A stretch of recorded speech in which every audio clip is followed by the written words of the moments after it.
అక్కడ శనీశ్వరుడు ప్రతిష్ఠించినటువంటి శివలింగం. శనీశ్వరుడు అక్కడ ఉండి అభిషేకం పొందడు, ఆయన చేత ప్రతిష్ఠింపబడిన శివలింగం ఉంటుంది. దానికి నువ్వుల నూనెతో అభిషేకం చేస్తూ ఉంటారు. పరమ ప్రఖ్యాతమైనటువంటి క్షేత్రం.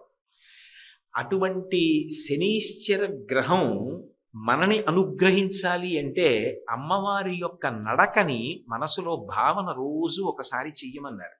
ఒకవేళ అలా నీకు భావన చెయ్యడానికి మనసు నిలబట్టలేదనుకుంటే ఈ శ్లోకాన్ని జపం చేసుకోమన్నారు.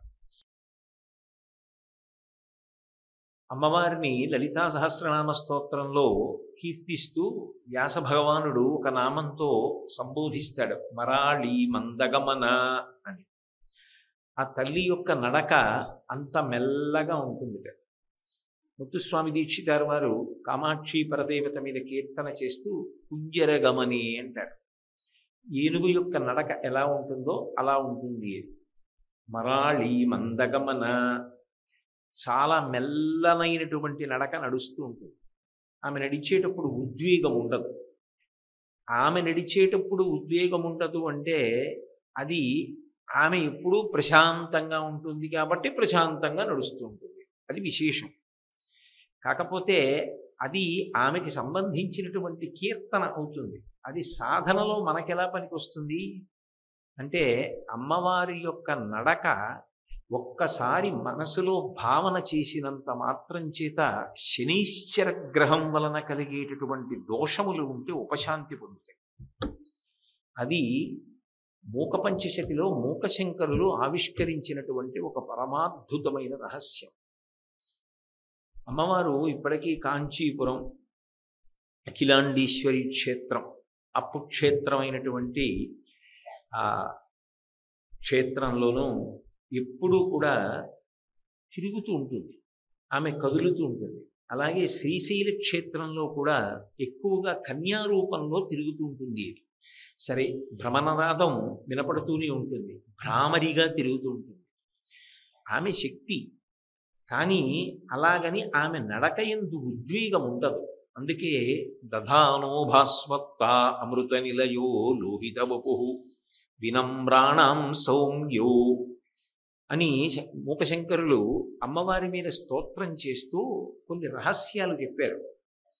జాతక చక్రంలో ఒక్కొక్కసారి ఒక్కొక్క గ్రహం యొక్క ఉద్ధతి చేత మనిషి దుఃఖమును అనుభవిస్తూ ఉంటాడు, సుఖమును కూడా పొందుతూ ఉంటాడు. అది గ్రహ సంచారము చేత కలిగేటటువంటి లక్షణం. అయితే ఇలా గ్రహ సంచారము చేత సుఖ దుఃఖములు కలగడానికి కారణం యథార్థమునకు గతంలో చేసినటువంటి పాపపుణ్యము. ఆ పాపపుణ్యముల యొక్క ఫలితమును సుఖదుఖములుగా ఇవ్వడం కొరకు పరమేశ్వరుడు శాసకుడై గ్రహములను అలా నడుపుతూ ఉంటాడు. అలా నడిపినప్పుడు ఆ గ్రహములు శాంతి పొందాలి అంటే దానికి ఏదో దానమని, జపమని, హోమమని అనేకమైనటువంటి పరిష్కారములు సూచింపబడతాయి. కానీ అన్ని గ్రహములకు సంబంధించి కూడా ఉపశాంతి పొందడానికి చాలా తేలిక మార్గంగా మూకశంకరులు ఒక అద్భుతమైన విషయాన్ని మూకపంచశతిలో చెప్పారు. అందుకే కంచి కామకోటి పీఠాధిపత్యం వహించిన మహాపురుషులు చంద్రశేఖరేంద్ర సరస్వతి స్వామి వారు ఎవరైనా కామకోటి పీఠానికి వెడితే వాళ్ళు పండితులైనా లేదా సన్యాసం కోరుకున్న వాళ్ళైనా ఏదైనా మేము చదువుకుంటాం అన్న వాళ్ళైనా మూకపంచశతి చదవండి అంటుండేవారు. అందులో ఆయన ఒక అద్భుతమైనటువంటి శ్లోకం చేశారు. మూకపంచశతిలో ఉన్నటువంటి 500 శ్లోకములు 500 మహామంత్రముల కిందే పరిగణింపబడతాయి. అందుకే మూకపంచశతిలో ఉండేటటువంటి శ్లోకములను పలకడమే అమ్మవారి అనుగ్రహం ఉంటే తప్ప జరిగే విశేషం కాదు అంటూ ఉంటారు. దధానో భాస్వత్త అమృత నిలయో లోహిత వపు వినమ్రాణాం సౌమ్యో గురురుపి కవిత్వంచ కలయన్ గతౌ మందో గంగాధర మహిషి కామాక్షి భజతాం తమ కేతుర్మాత తవ చరణ పద్మో విజయతే అంటారు.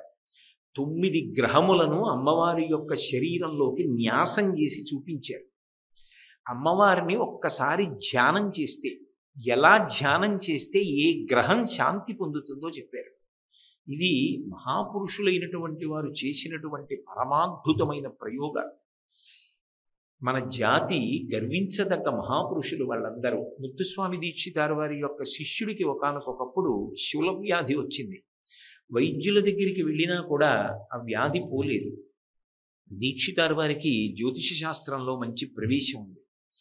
వారు తన శిష్యుడి జాతకాన్ని వేసి, నీకు గురుగ్రహం యొక్క అనుగ్రహం బాగా తగ్గి ఉన్నది, అందుకే వైద్యుల యొక్క పరిశ్రమ వలన కూడా నీకు తగ్గట్లేదు. వైద్యుడు నారాయణ స్వరూపం, సాక్షాత్ పరమేశ్వర స్వరూపం. వాళ్ళ యొక్క పరిశ్రమ కూడా నిన్ను అనుగ్రహించలేకపోతోంది అంటే దానికి కారణం గురుగ్రహం యొక్క అనుగ్రహం ప్రబలంగా లోపించింది. నీకు మళ్ళీ గురుగ్రహం యొక్క అనుగ్రహాన్ని కట్టపెట్టడం కోసమని నేను ఒక కీర్తన రచన చేసి నీకు ఉపదేశం చేస్తాను. దీన్ని ప్రతిరోజు నువ్వు పాడుకో అని చెప్పి బృహస్పతే తారాపతే అని ఒక కీర్తన రచించారు. ఆ కీర్తన ప్రతిరోజు ఆ శిష్యుడు పాడుకునేవాడు. పాడుకున్న కారణం చేత అతనికి శూలవ్యాధి తగ్గిపోయింది. గ్రహముల యందు ఒక విచిత్రమైన విశేషాన్ని చెప్తారు. గ్రహ బలం తగ్గినప్పుడు కొన్ని ప్రక్రియల ద్వారా ఆ గ్రహము యొక్క బలాన్ని పెంచుకుంటారు. సాధుగ్రహాలై మన యందు అనుగ్రహమును వర్షించవలసినవైతే వాటిని నిరంతరం మళ్ళీ శక్తిని పొందేటట్టుగా చేసుకుంటారు. అలా శంకర భగవత్పాదులు ఇచ్చినటువంటి పరమాద్భుతమైన స్తోత్రములలో ఒకటి దక్షిణామూర్తి స్తోత్రం. గురుగ్రహం యొక్క అనుగ్రహం ఎప్పుడూ అందరికీ ఉండాలి. పైగా గురువు గారి అనుగ్రహం నాకు వద్దనేవాడు ఎవరు ఉంటాడు?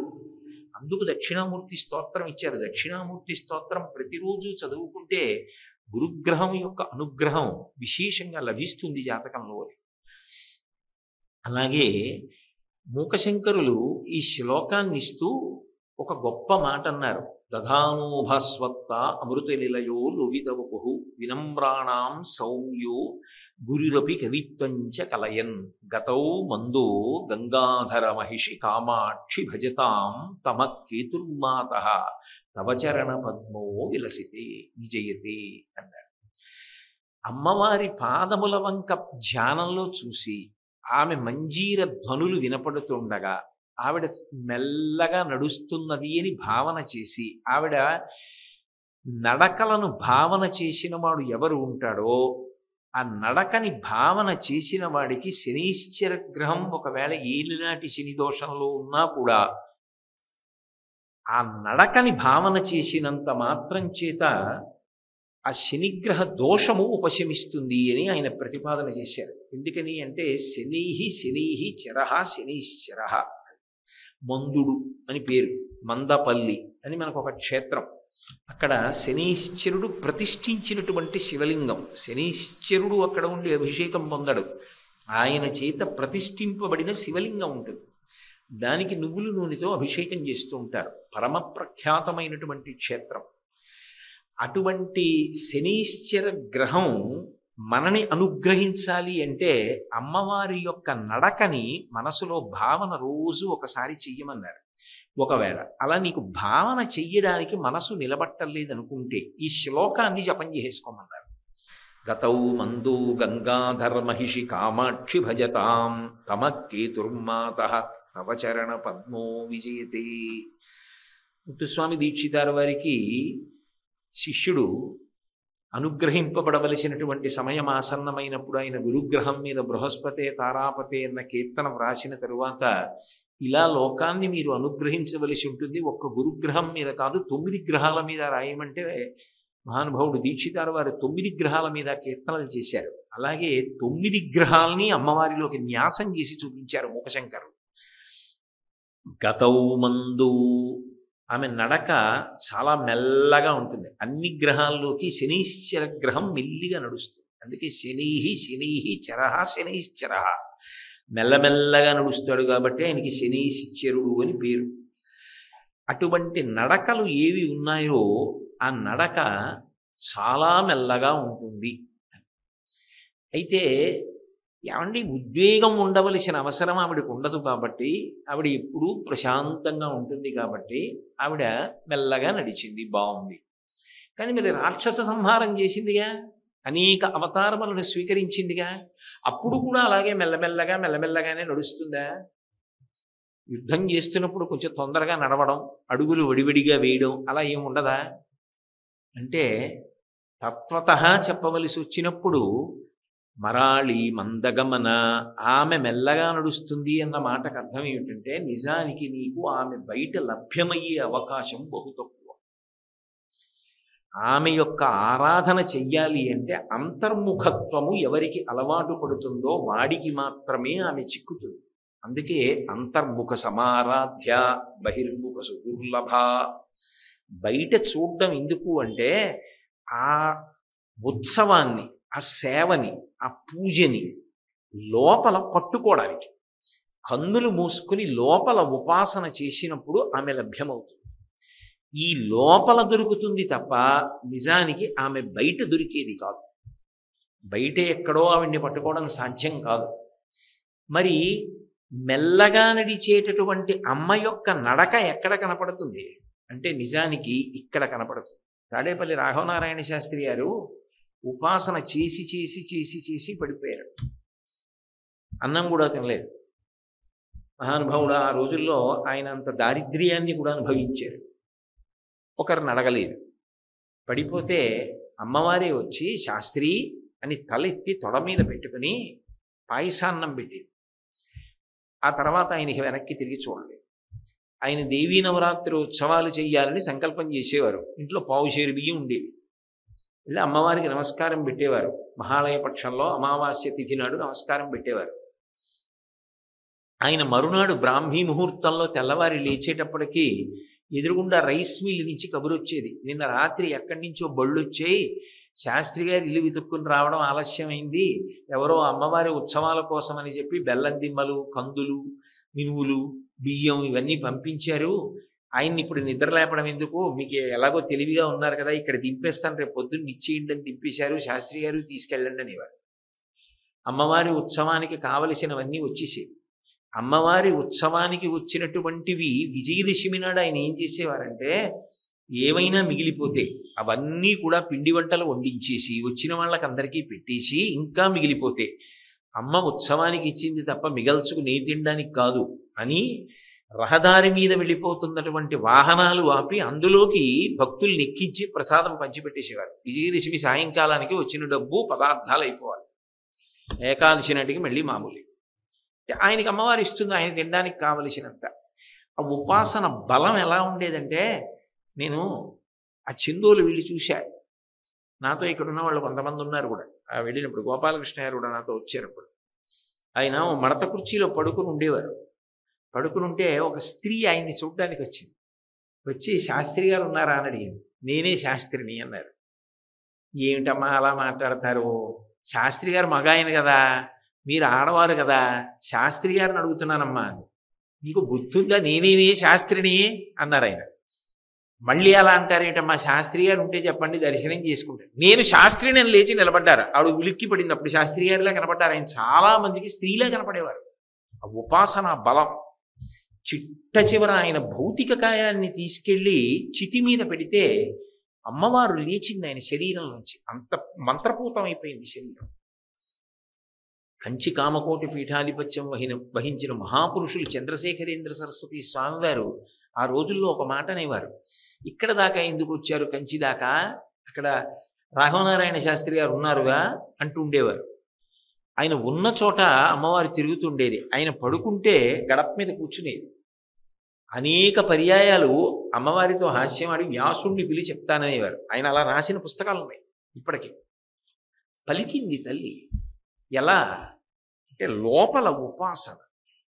లోపలి ఉపాసన మరాళి మందగమన అని అనడానికి కారణం ఏమిటంటే రాజన్ మత్తమరాళ మందగమనాం అనడానికి కారణం హంస నడక కలిగినది అని. హంస అంటే నిజంగా పక్షి ఎక్కడుందండి అని అడిగారు అనుకోండి, కొన్ని పౌరాణిక పక్షులు అంటారు, చకోరము ఇటువంటివి. హంస ఎక్కడుంది అంటే ఇదిగోనండి ఇక్కడ ఉంది అని చూపించిన వాళ్ళు ఇప్పటివరకు ఎక్కడ కనపడలేదు. హంస అన్న మాటకు అర్థం ఏమిటంటే నిజానికి హకారము శివశక్తి, సకారము శక్తి. శక్తి అంటే అమ్మవారు, హకారము శివశక్తి. హకార సకారముల మధ్యలో బిందు స్వరూపం కలిసిందనుకోండి హంస, అది కదులుతూ ఉంటుంది. ఆ హంస ఎక్కడ కదులుతుందంటే షట్చక్రముల యందు కదులుతూ ఉంటుంది. అది యోగరహస్యం. సరే, అదే ఒక పరిస్థితిలో చెప్పినప్పుడు బిందునాద కళా విధానేన అన్న మాట వాడుతూ ఉంటారు దానికి. ఆ తల్లి కదులుతుంది, ఆమె ఆయా చక్రముల యందు కదిలినప్పుడు జీవుడు ఒక్కొక్క స్థితిని పొందుతూ ఉంటాడు. అది హంస.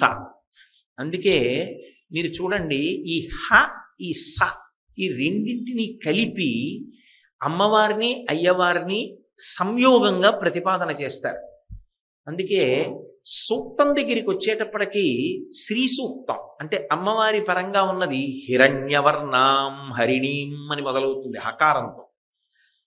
అయ్యవారి మీది సహస్రశీర్ష పురుష అని మొదలవుతుంది. ఈ హకార సకారముల మధ్యలో బిందుస్వరూపం ఉంటుంది. అప్పుడు హంస.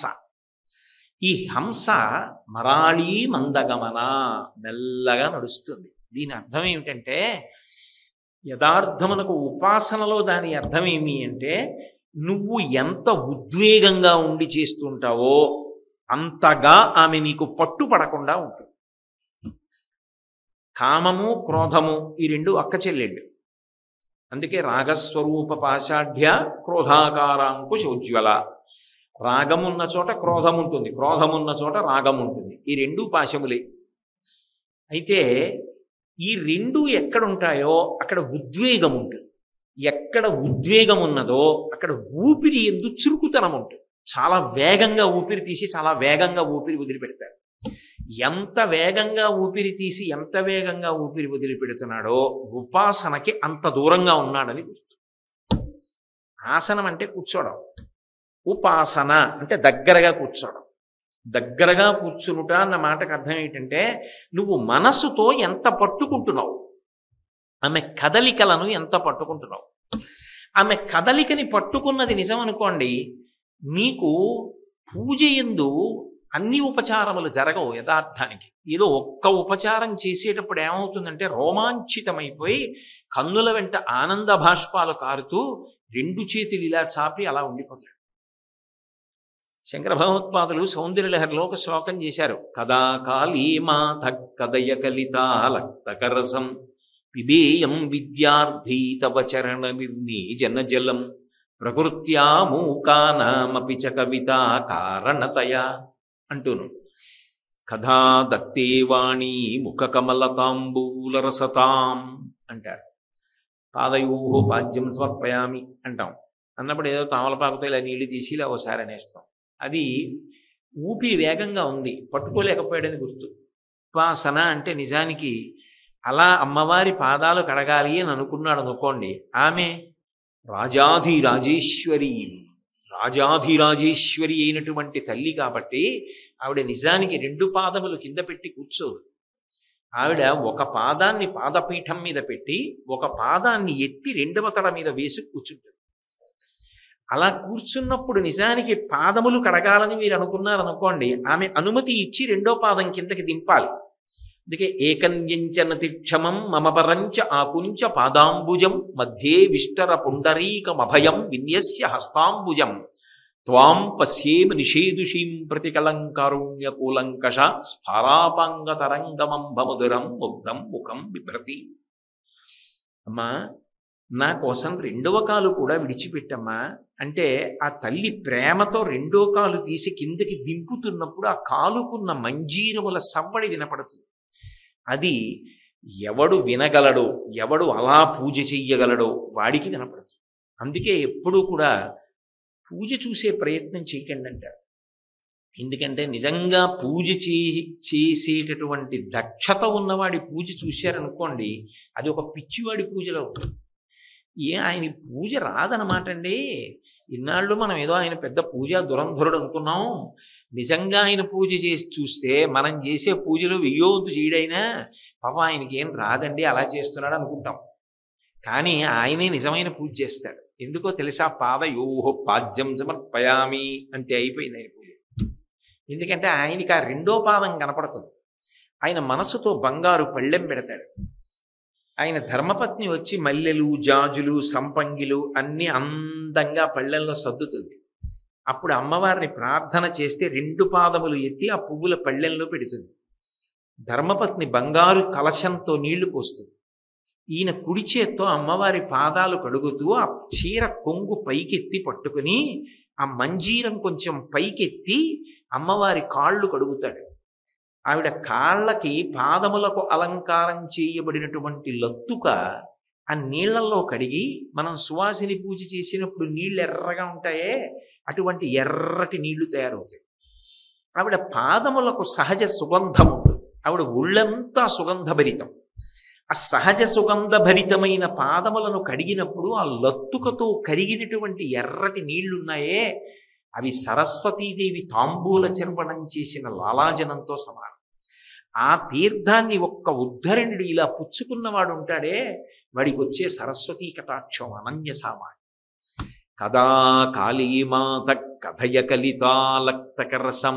ఎప్పుడమ్మా నేను అలా పుచ్చుకుంటాను అన్నారు శంకరుడు. కదా అని మొదలెట్టారు శ్లోకం. అంటే అసలు మనసు అలా నిలబడి చూడగలిగితే తప్ప ఆ ఉపాసన సిద్ధించదు. అలా ఉపాసన సిద్ధించాలి అంటే త్రికరణములు సరళ రేఖలో పడాలి. నోటితో మీరు ఏది చెప్పారో దాన్ని మనసు చూడాలి. నేను ఏదో హస్తయోహో అర్ఘ్యం సమర్పయామి అన్నాను అనుకోండి, హస్తయోహో అర్ఘ్యం సమర్పయామి అంటే ఆచమనం తీసుకోవడం కాదు. అది ఆత్మోద్ధరణము చెయ్యగలిగిన పెద్దలు ఎవరు ఉంటారో వారు ఇంటికి వచ్చినప్పుడు అర్ఘ్యం ఇవ్వాలి. ఓ పళ్ళెం పట్టుకొచ్చి పెట్టి ఆయన చేతుల మీద నీళ్లు పోస్తారు. పోస్తే ఆయన చేతులు కడుక్కుంటాడు. ఆయన చేతులు కడుక్కున్నాడు అనుకోండి, హస్తోదకం అంటారు. అలా చేతులు కడుక్కోవడానికి ఇచ్చిన నీళ్లు ఏ ఉన్నాయో దాన్ని అర్ఘ్యం ఇచ్చారంటారు. అలా హస్తయోహో అర్ఘ్యం సమర్పయామి అన్నారనుకోండి, ప్రాతస్మరామి పరమేశ్వర బాహుదండాన్ ఖట్వాంగశూల హరిణాహ పినాయకయుక్తాన్ గౌరీ కపోలకు చరంజిత పత్ర రేఖాన్ సవర్ణ కంకణ మణిద్యుతి భాసమానాం. శంకరుడు ఇలా చేతులు చాపితే చేతులకు ఉన్నటువంటి కంకణములు కనకణ కనకణ శబ్దములు చేస్తాయి. ప్రాతస్మరామి లలిత.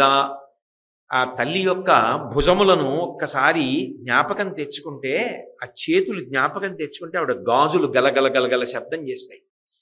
అప్పుడు ఇలా ఇద్దరి చేతులు పెడితే ఆ చేతుల మీద నీళ్లు పోసి ఉత్తరీయంతో తుడిచినట్టు భావన చేశారనుకోండి, మనసు ప్రధానం. మనసు వేగాన్ని ఎందుకు పుంజుకుంటుంది అంటే దానికి ఓ పెద్ద అల్లరుంది. తత్వశాస్త్రంలో మనసు యొక్క కదలికలన్నీ ఊపిరి మీద ఆధారపడతాయి. అందుకే ఆఖరి ఊపిరి ఆఖరి మనసు యొక్క సంకల్పం. ఆఖరి ఊపిరి తీసేయడము, ఆఖరి ఊపిరి వదిలేయడము, రెండింటిలో ఏదో ఒకటే. అదే మృత్యు. వదిలి తీయలేదు, వెళ్ళిపోయాడు. తీసి వదలలేదు, వెళ్ళిపోయాడు. ఆఖరిసారి తీసినప్పుడో ఆఖరిసారి వదిలినప్పుడో ఆఖరిసారి మనసు కదులుతుంది. ధన్యా సోమ విభావనీయ చరితాం ధరాధర శ్యామలాం. అక్కడ వస్తుంది ఆ విశేషాలు. ఆ మనసు ఆఖరిసారి కదులుతుంది. కదిలినప్పుడు జీవితంలో అప్పటి వరకు దేన్ని ప్రీతితో పట్టుకున్నాడో దాన్ని స్మరిస్తూ వెళ్ళిపోతుంది. ఇంద్రియ శక్తులను మూట కట్టేసుకుని వెళ్ళిపోతుంది బయటికి. మృత్యు. అది పరమగోప్యంగా వెళ్ళిపోయి, ఎంత గోప్యంగా వచ్చాడో అంత గోప్యంగా వెళ్ళిపోతాడు. ఏడుస్తూ వచ్చాడు, ఏడుస్తూ వెళ్ళిపోతాడు. శరీరమునందు భ్రాంతి. యోగి యోగరతో వా భోగరతో వా సంగరతో వా సంగవిహీన యస్య బ్రహ్మణి రమతే చిత్తం నందతి నందతి నందతి. అయితే అందుకోగలగాలి అంటే ఆవిడ గురించి మీరు నోటితో చెప్పినది మనసులో భావించి మీ చేతితో అలా ఉపచారం చెయ్యాలి అంటే, ఈ మూడు ఒక రేఖలో పడాలి అంటే మనసు నియంత్రింపబడాలి. అందుకే భగవంతుడు ఎప్పుడూ పెట్టేటటువంటి నియమం ఏమిటంటే, నువ్వు తెచ్చిన పదార్థం నా కోసమని నువ్వు చెప్పినా నేను నమ్మను. ఎందుకని అంటే అది నువ్వు సృష్టించినది కాదు. పత్రం పుష్పం ఫలం తోయం, నువ్వేం తెచ్చావు నాకు అనవసరం. యోమే భక్త్యా ప్రయచ్చతి. భక్తితో తెస్తే పుచ్చుకుంటా. భక్తి మనోజనితం, ప్రేమ. నువ్వు నీళ్లు తెచ్చావా, ఆకు తెచ్చావా, పువ్వు తెచ్చావా, దళమైన పుష్పమైనను ఫలమైనను సలిలమైన బాల్య నిభక్తిని కొలచిన జనులు అర్పించిన ఎలమిన రుచిరాన్నముగా ఎనుభుజింతున్నంటాడు కుచేలోపాఖ్యానంలో. ప్రేమతో పెట్టు, తింటా. ప్రేమ మనసులోంచి రావాలి. అసలు ఆ ప్రేమ అనుబంధం పూజ యందు అభివ్యక్తము కావాలి అంటే మనసు నిలబడితే కదా. మనసు నిలబడకపోతే అది ఎలా చూస్తుంది? ఆ పాదాలు ఎలా చూస్తుంది? ఆ చేతులు ఎలా చూస్తుంది? అప్పుడు తంత్ అంటారు. తంత్ అంటే మూడు సరళ రేఖలో పడవు. పాదయోహ పాద్యం సమర్పయామి, హస్తయోహ అర్ఘ్యం సమర్పయామి, ముఖే ఆచమనీయం సమర్పయామి, సిద్ధోదక స్నానం సమర్పయామి, వస్త్రయుగ్మం సమర్పయామి. అక్కడ ఆగుతుంది. అయిపోయా? అయిపోయాయి. అంటే మనసు లేదు, అందుకని నడిపోయింది. మనసు పెట్టడం అలవాటైన వాడు ఎదురుగుండా ఉన్నాడు అనుకోండి, వాడికి చికాగ్గా ఉంటుంది. ఏమిట్రా ఈ మంత్రం ఏంటి, పూజ ఏమిట్రా అంటే తంతు. పూజ అని వాడు చేస్తున్నాడు, అమ్మవారు అంటుంది నువ్వు తంతు చేస్తున్నావు. అదొక నటన అంతే. అందులో ఎక్కడ మనసు నువ్వు పెట్టి ఇచ్చింది ఏం లేదు. నువ్వు మనసు పెట్టి ఇచ్చింది నిజమైతే నువ్వు మంచినీళ్ళు నీకేం కనపడాలి? అమ్మవారికి నువ్వు మంచినీళ్ళు ఇస్తే నీకు అమ్మవారి అధరం కనపడాలి. అధరం అంటే కింది పిరివి. కింది పిరివి ఎందుకు కనపడాలి? నువ్వు మనసుతో మానసిక పూజకి దరిద్రం ఏముందండి? ఓ బంగారు పాత్రతో మంచినీళ్ళు ఇచ్చారనుకోండి, ఆవిడ పెట్టుకు తాగుతోంది అనుకోండి, కింది పిరివి కనపడాలా వద్దా? కంఠంలో గుటక వేసినప్పుడు కంఠంలో కదలికలు కనపడాలా వద్దా? త్రివళులు 3 రేఖలు కంఠం మీద కనపడాలా వద్దా? ఆవిడ చేతితో పాత్ర పట్టుకున్నప్పుడు ఆవిడ చేతి కాంతులు, ఉంగరపు కాంతులు కనపడాలా వద్దా? మనసు అక్కడ నిలబడితే ఏ ఉపచారమైనా ఒకటి చేసిన తర్వాత అసలు రెండోది గుర్తురాదు. అసలు ఆ మనసు ఎలా నిలబడుతుంది అంటే ఊపిరి మీద ఆధారపడి కదులుతుంది మనసు. అందుకే మనసు అంటే దాన్ని ఆపరేషన్ చేసి చూపించండి అంటే చూపించలేరు. ఊపిరితిత్తులు చూపించండి అంటే చూపిస్తారేమో, ఆఖరికి కంటిలోని రెటీనాని చూపించండి అంటే చూపిస్తారేమో. ఏమంటే నా మనసును చూపించండి అంటే ఎవరు చూపిస్తారు? ఎవరు చూపించరు. మనసు సంకల్ప వికల్ప సంఘాతము. అది సూక్ష్మ శరీరం, అది దొరికేది కాదు పట్టుకి, అది ఊపిరి మీద ఆధారపడుతుంది. అందుకే పూజ ప్రారంభం ఎక్కడ అంటే ముందు ఊపిరిని నియంత్రిస్తారు. అందుకే ప్రాణాయామం చేయండి అంటారు. ప్రాణాయామం చేయండి అని ముక్కట్టుకోండి అంటారు. ముక్కట్టుకుంటే ప్రాణాయామం కాదు. కుడి ముక్కులోంచి ఊపిరి తీస్తే కుడి ముక్కుని మూసి ఎడమ ముక్కులోంచి మెల్లగా వదలాలి. మళ్ళీ ఎడమ ముక్కులోంచి లోపలికి పీలిస్తే కుడి ముక్కులోంచి మెల్లగా వదలాలి. అది కూడా యోగశాస్త్రంలో 3 మాటలే. అది కూడా మోతాదు. వైద్యుడు ఎలా మోతాదు నిర్ణయిస్తాడో ప్రాణాయామం మోతాదు, అది మించి చేయడానికి వీల్లేదు. అందుకే రసౌనాశావంశస్తు హిరగిరి వంశధ్వజపటి తదీయోనీదీయ ఫలతు ఫలముస్మాకముచితం మహత్యం తర్ముక్త శిశిరకర నిశ్వాసగలితం. నిన్న చెప్పాను కదా మీకు చంద్రనాడి. దాని చేత మనసు నియంత్రింపబడుతుంది, దాని వేగాన్ని ఆపుతారు. నీ ఇష్టం వచ్చినట్టు పరిగెత్తదు, ఉద్వేగాన్ని ఆపు. నువ్వు అలా నిలబడు. ముందు దాన్ని నిలబెడతారు మనసుని. ఇప్పుడు అది నిలబడితే ఏం చేస్తుందంటే మీరు ఇచ్చిన ఆజ్ఞనది పుచ్చుకుంటుంది, లేకపోతే అది వెళ్ళిపోతుంది. దానికి అది అలవాటు, అది స్వేచ్ఛగా వెళ్ళిపోతుంది. దాన్ని ముందు నువ్వు ఆగావా? ఇప్పుడు నేను చెప్పింది నువ్వు బాగా పట్టుకో. ఓ ప్రార్థనా శ్లోకం చేస్తారు. స్వామి ఎలా ఉన్నావు అంటే ఏదో సింధూరారుణ విగ్రహం త్రినయనాం మాణిక్యమౌళి స్ఫురత్తారానాయక శేఖరాం స్మితముఖీం ఆపీనవక్షోరుహాం. ఈ అష్టకాలు అవి వ్యాఖ్యానాలు శంకర భగవత్పాదులు ఎందుకు ఇచ్చారంటే రూపాన్ని పట్టుకోవడానికి. పట్టుకున్నారనుకోండి, ఇక్కడ కళ్ళు మూసుకుంటే ఊపిరి మెల్లగా తీసి మెల్లగా విడిచిపెడుతున్నప్పుడు మీరు ఏ ఆజ్ఞ ఇస్తున్నారో నోటితో దాన్ని మనసు పట్టుకుంటారు. ముఖే ఆచమనీయం సమర్పయామి అన్నారనుకోండి, 3 మాటలు నీళ్లు తాగు అని కదా దాని అర్థం. మీ మనసు అక్కడ ఉన్నదా లేదా చూడ్డం కోసమే పూజలో ఏం చేస్తారంటే కొన్ని గుప్తం చేసేస్తారు. నోటితో ఆజ్ఞ ఉండదు పూజలో. నోటితో ఆజ్ఞ లేకుండా మౌనంగా జరుగుతాయి కొన్ని. మీకు నేను ఒక ఉదాహరణ చెప్తాను. మధ్యే పానీయం సమర్పయామి అంటారు నైవేద్యంలో. మధ్యే పానీయం అంటే దాని అర్థం ఏమిటి? మధ్యలో నీళ్లు తాగండి. ఎందుకు? మీరు నీళ్లు తాగకుండా తినేస్తే వెక్కిళ్ళు వస్తాయేమో, అందుకని కొద్దిగా నీళ్లు తాగండి. అంటే కొద్దిగా నీళ్లు తాగాక ఆయన ఏం చేస్తాడు? ఆవిడ ఏం చేస్తుంది? ఇంకా తింటుంది, ఇంకా కొంచెం పదార్థం తీసుకుంది. ఆ తర్వాత ఉత్తరాపోసనం సమర్పయామి. ఇప్పుడు మళ్ళీ కడుపు నిండా నీళ్లు తాక్కాసింది. ఉత్తరాపోసనం సమర్పయామి హస్తవు ప్రక్షాళయామి. చేతులు కడుక్కో. ఏదైనా తిన్నాక చేతులు కడుక్కోవాలి కదా, నీళ్లు పోస్తున్నాను చేతులు కడుక్కో. పాదౌ ప్రక్షాళయామి, కాళ్ళు కడుక్కో, శుద్ధ ఆచమనీయం సమర్పయామి, మళ్ళీ కొద్దిగా నీళ్లు తాగు. మీ ఉదాహరణకి చెప్తున్నాను, మీకు నేనంటే చాలా ప్రేమ అనుకోండి, నేను మీ ఇంటికి వచ్చాను అనుకోండి, మీరు నాకు పలహారం పెట్టారు, నేను పలహారం తినేశాను. అమ్మ చెయ్యి ఎక్కడ కడుక్కోవాలన్నాను. అవి భలేవారే, మీరు మళ్ళీ లేచి వెళ్ళడం ఎందుకండి, ఈ పాత్రలో కడిగేసుకున్నాను, పాత్ర అక్కడ పెట్టారు, నేను చెయ్యి కడిగేసుకున్నాను. మీరు ఏం చేస్తారు? సరే లేచి వెళ్ళిపోండి అంటారా?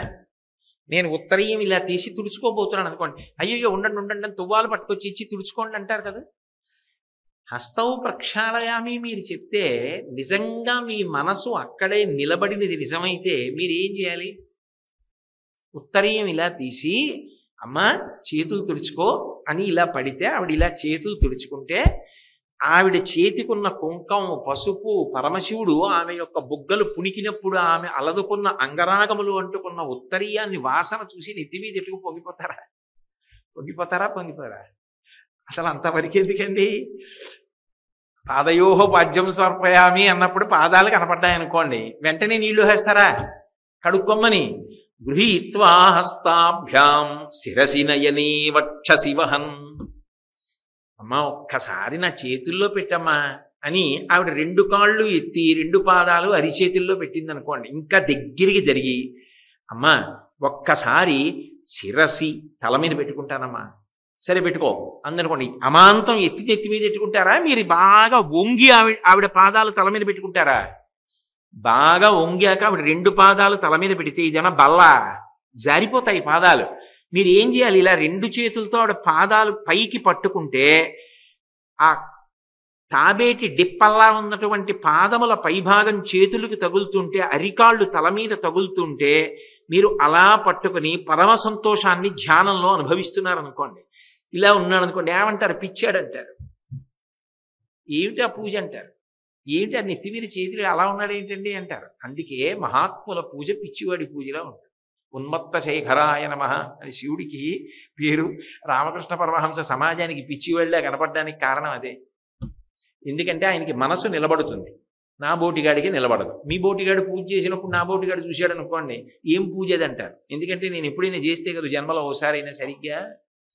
అందుకని గృహీత్వా హస్తాభ్యాం శిరసి నయని, అమ్మా ఒక్కసారి కళ్ళకద్దుకోవద్దా అందనుకోండి, ఆ వేళ్ల చివరి భాగాలు, ఆ వేళ్లకి మట్టెలు ఉంటాయి, ఆ చివరి భాగాలు ఇలా కళ్ళకి తగిలేటట్టుగా ఒక్కసారి కళ్ళకి కనురెప్పల మీద రాసుకుని శిరసి నయని, అమ్మ గుండెల మీద పెట్టుకోవద్దా?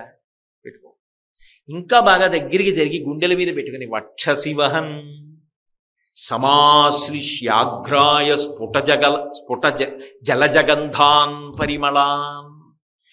ఆనందం ఆగక కళ్ళంబట నీళ్లు వచ్చేస్తుంటే ఆ చీరతో కలిపి శ్యామశాస్త్రి గారు కామాక్షి పరదేవతా పాదాలు పట్టేసుకున్నట్టుగా గట్టిగా పట్టేసుకుని వాటేసుకుని ఆమె పాదాల మీద పడిపోతే ఒక పక్కన లక్ష్మీర్ దివ్యైర్ గజేంద్రైర్ మణిగణగచితై స్నాపితా హేమ కుంభై నిత్యం సా పద్మహస్తామ వసతు గృహే సర్వ మాంగళ్యయుక్తా.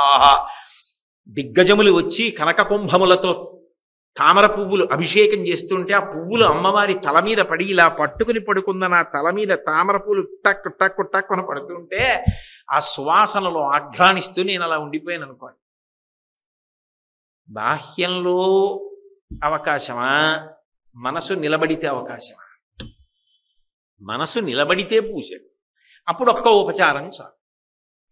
అంటే నా ఉద్దేశం చెయ్యొద్దని కాదు, అలా ఏ ఉపచారమైనా ఒక్కటి చెయ్యగలిగాడు అనుకోండి, వాడు పూజ చేశాడురా అంటున్నాడు.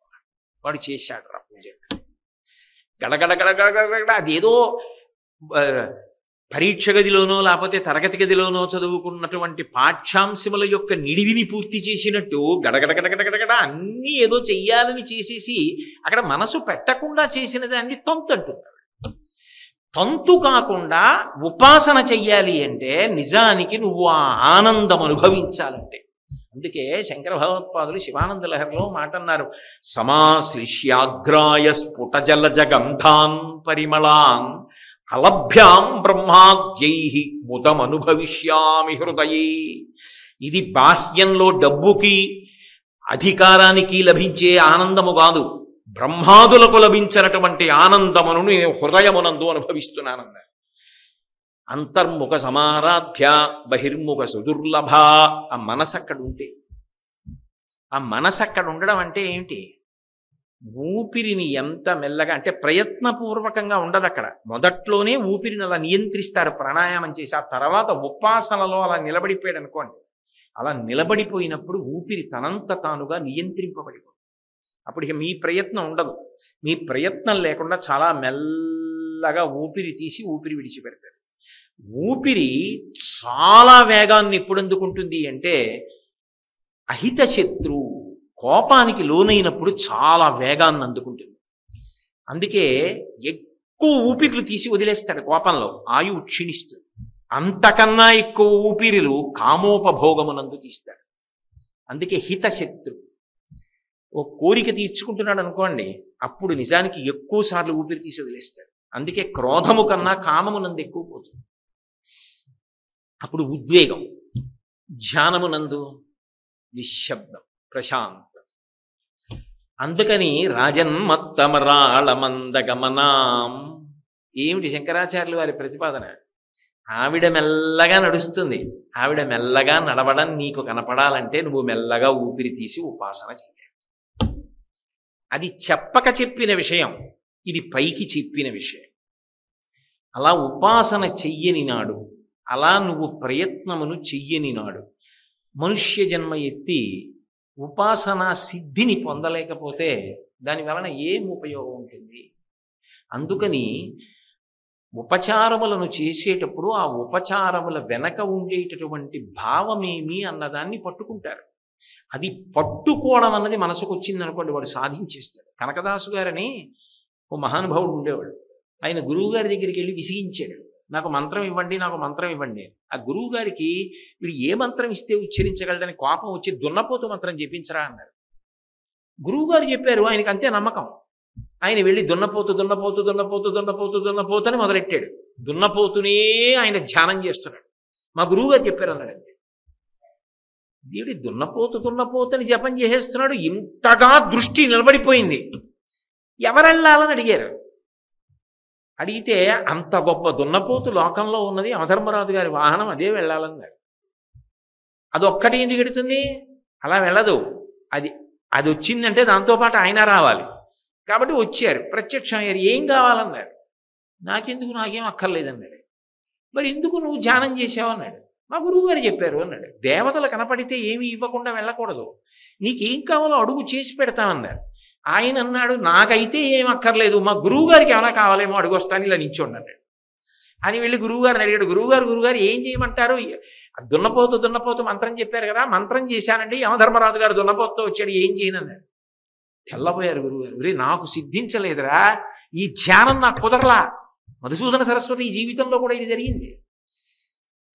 నాకు సిద్ధించలేదు, నీకు సిద్ధించింది. ఒరే, నీ పేరు మీద లోకంలో ఎప్పటికీ కీర్తి నిలబడిపోవాలంటే అదిగో ఆ తూము కడ్డంగా పెద్ద బండరాయి పడిపోయింది. ఆ దున్నపోతుని తాడు కట్టి అది లాగే పక్కన పారేయమనరా, కాలువ ప్రవహిస్తుందన్నారు. అంటే ఆయన వెళ్ళి, మా గురువుగారు ఈ తూము కడ్డంగా పెద్ద బండరాయి పడిపోయింది, తీసేయమన్నారు నిన్నన్నారు. ఏం చేస్తుంది మరి? భక్తికి వశపడవలసిందే. దాన్ని నడ్డుకో తాడు కట్టుకుని రాయికో తాడు కట్టి అలా లాగే అవతల పారేసింది. అది యమధర్మరాజు గారి మహిషం, అది ఏం చేయలేదు కనుక లాగే అవతల పారేసింది. ఆ తూముకి కనకదాసు తూము అని పేరు వచ్చింది. మనసు నిలబడితే ఏదైనా, మనసు నిలబడనప్పుడు మిగిలినదంతా అంతే. అది పట్టుకో జీవితంలో. అది పట్టుకోనప్పుడు దాని వలన ప్రయోజనాన్ని ఏం పొందుతావు? ఎప్పుడు ఒక చోట ఉండడం శారీరకంగా, మనసుతో వేరొక విషయాన్ని ఆలోచన చేయడం. పూజకి వెళ్ళడం కార్యాలయం గురించి ఆలోచించడం, కార్యాలయానికి వెళ్ళడం దేవాలయం గురించి ఆలోచించడం, పుస్తకం చదువుతుండడం వేరొక విషయం ఆలోచించడం. నువ్వు ఏది మాట్లాడుతున్నావో, ఏది చేస్తున్నావో దాని మీదే మనసు పెట్టు. ఎంతసేపు పెట్టావన్నది కాదు, ఎంత బాగా పెట్టావన్నది భగవంతుడి విషయంలో ప్రధానం. అది ఉపాసన, అది సిద్ధిస్తుంది అంటారు. అది చెప్పడానికి, అమ్మా నువ్వు ఎక్కడ ఎగిరి తిరగడం ఆగిపోతుందో తెలుసా? ఎవడు అలా నిన్ను మనస్సులో ఉపాసన చేస్తాడో అక్కడ ఇక ఝంకారం ఉండదు, నాదం ఉండదు, భ్రమరము వాలుతుంది, తుమ్మిద వాలుతుంది. ఎందుకు వాలుతుంది అంటే హృదయ పద్మము నిండా భక్తి అన్న తేనె నిండిపోయింది. అందుకే తుమ్మెదకి వేరొక పేరుంది, సారగ్రాహి అంటారు, రసగ్రాహి. అది తేనెని లాగుతుంది. సారగ్రాహి భగవంతుడు. ఇక్కడ భక్తి అన్న తేనె ఉంది, అది ఆయనే పుచ్చుకోవాలి. అందుకని ఆవిడ బయలుదేరుతుంది. ఆవిడ ఒక్కత్తి వెళ్ళదు ఎక్కడికి. ఆవిడెడితే ఆయన రావాలి. అందుకని ఈవిడ తుమ్మెద రూపంలో పెడితే ఆయన శివుడు రూపంలో ఎలా వస్తాడు?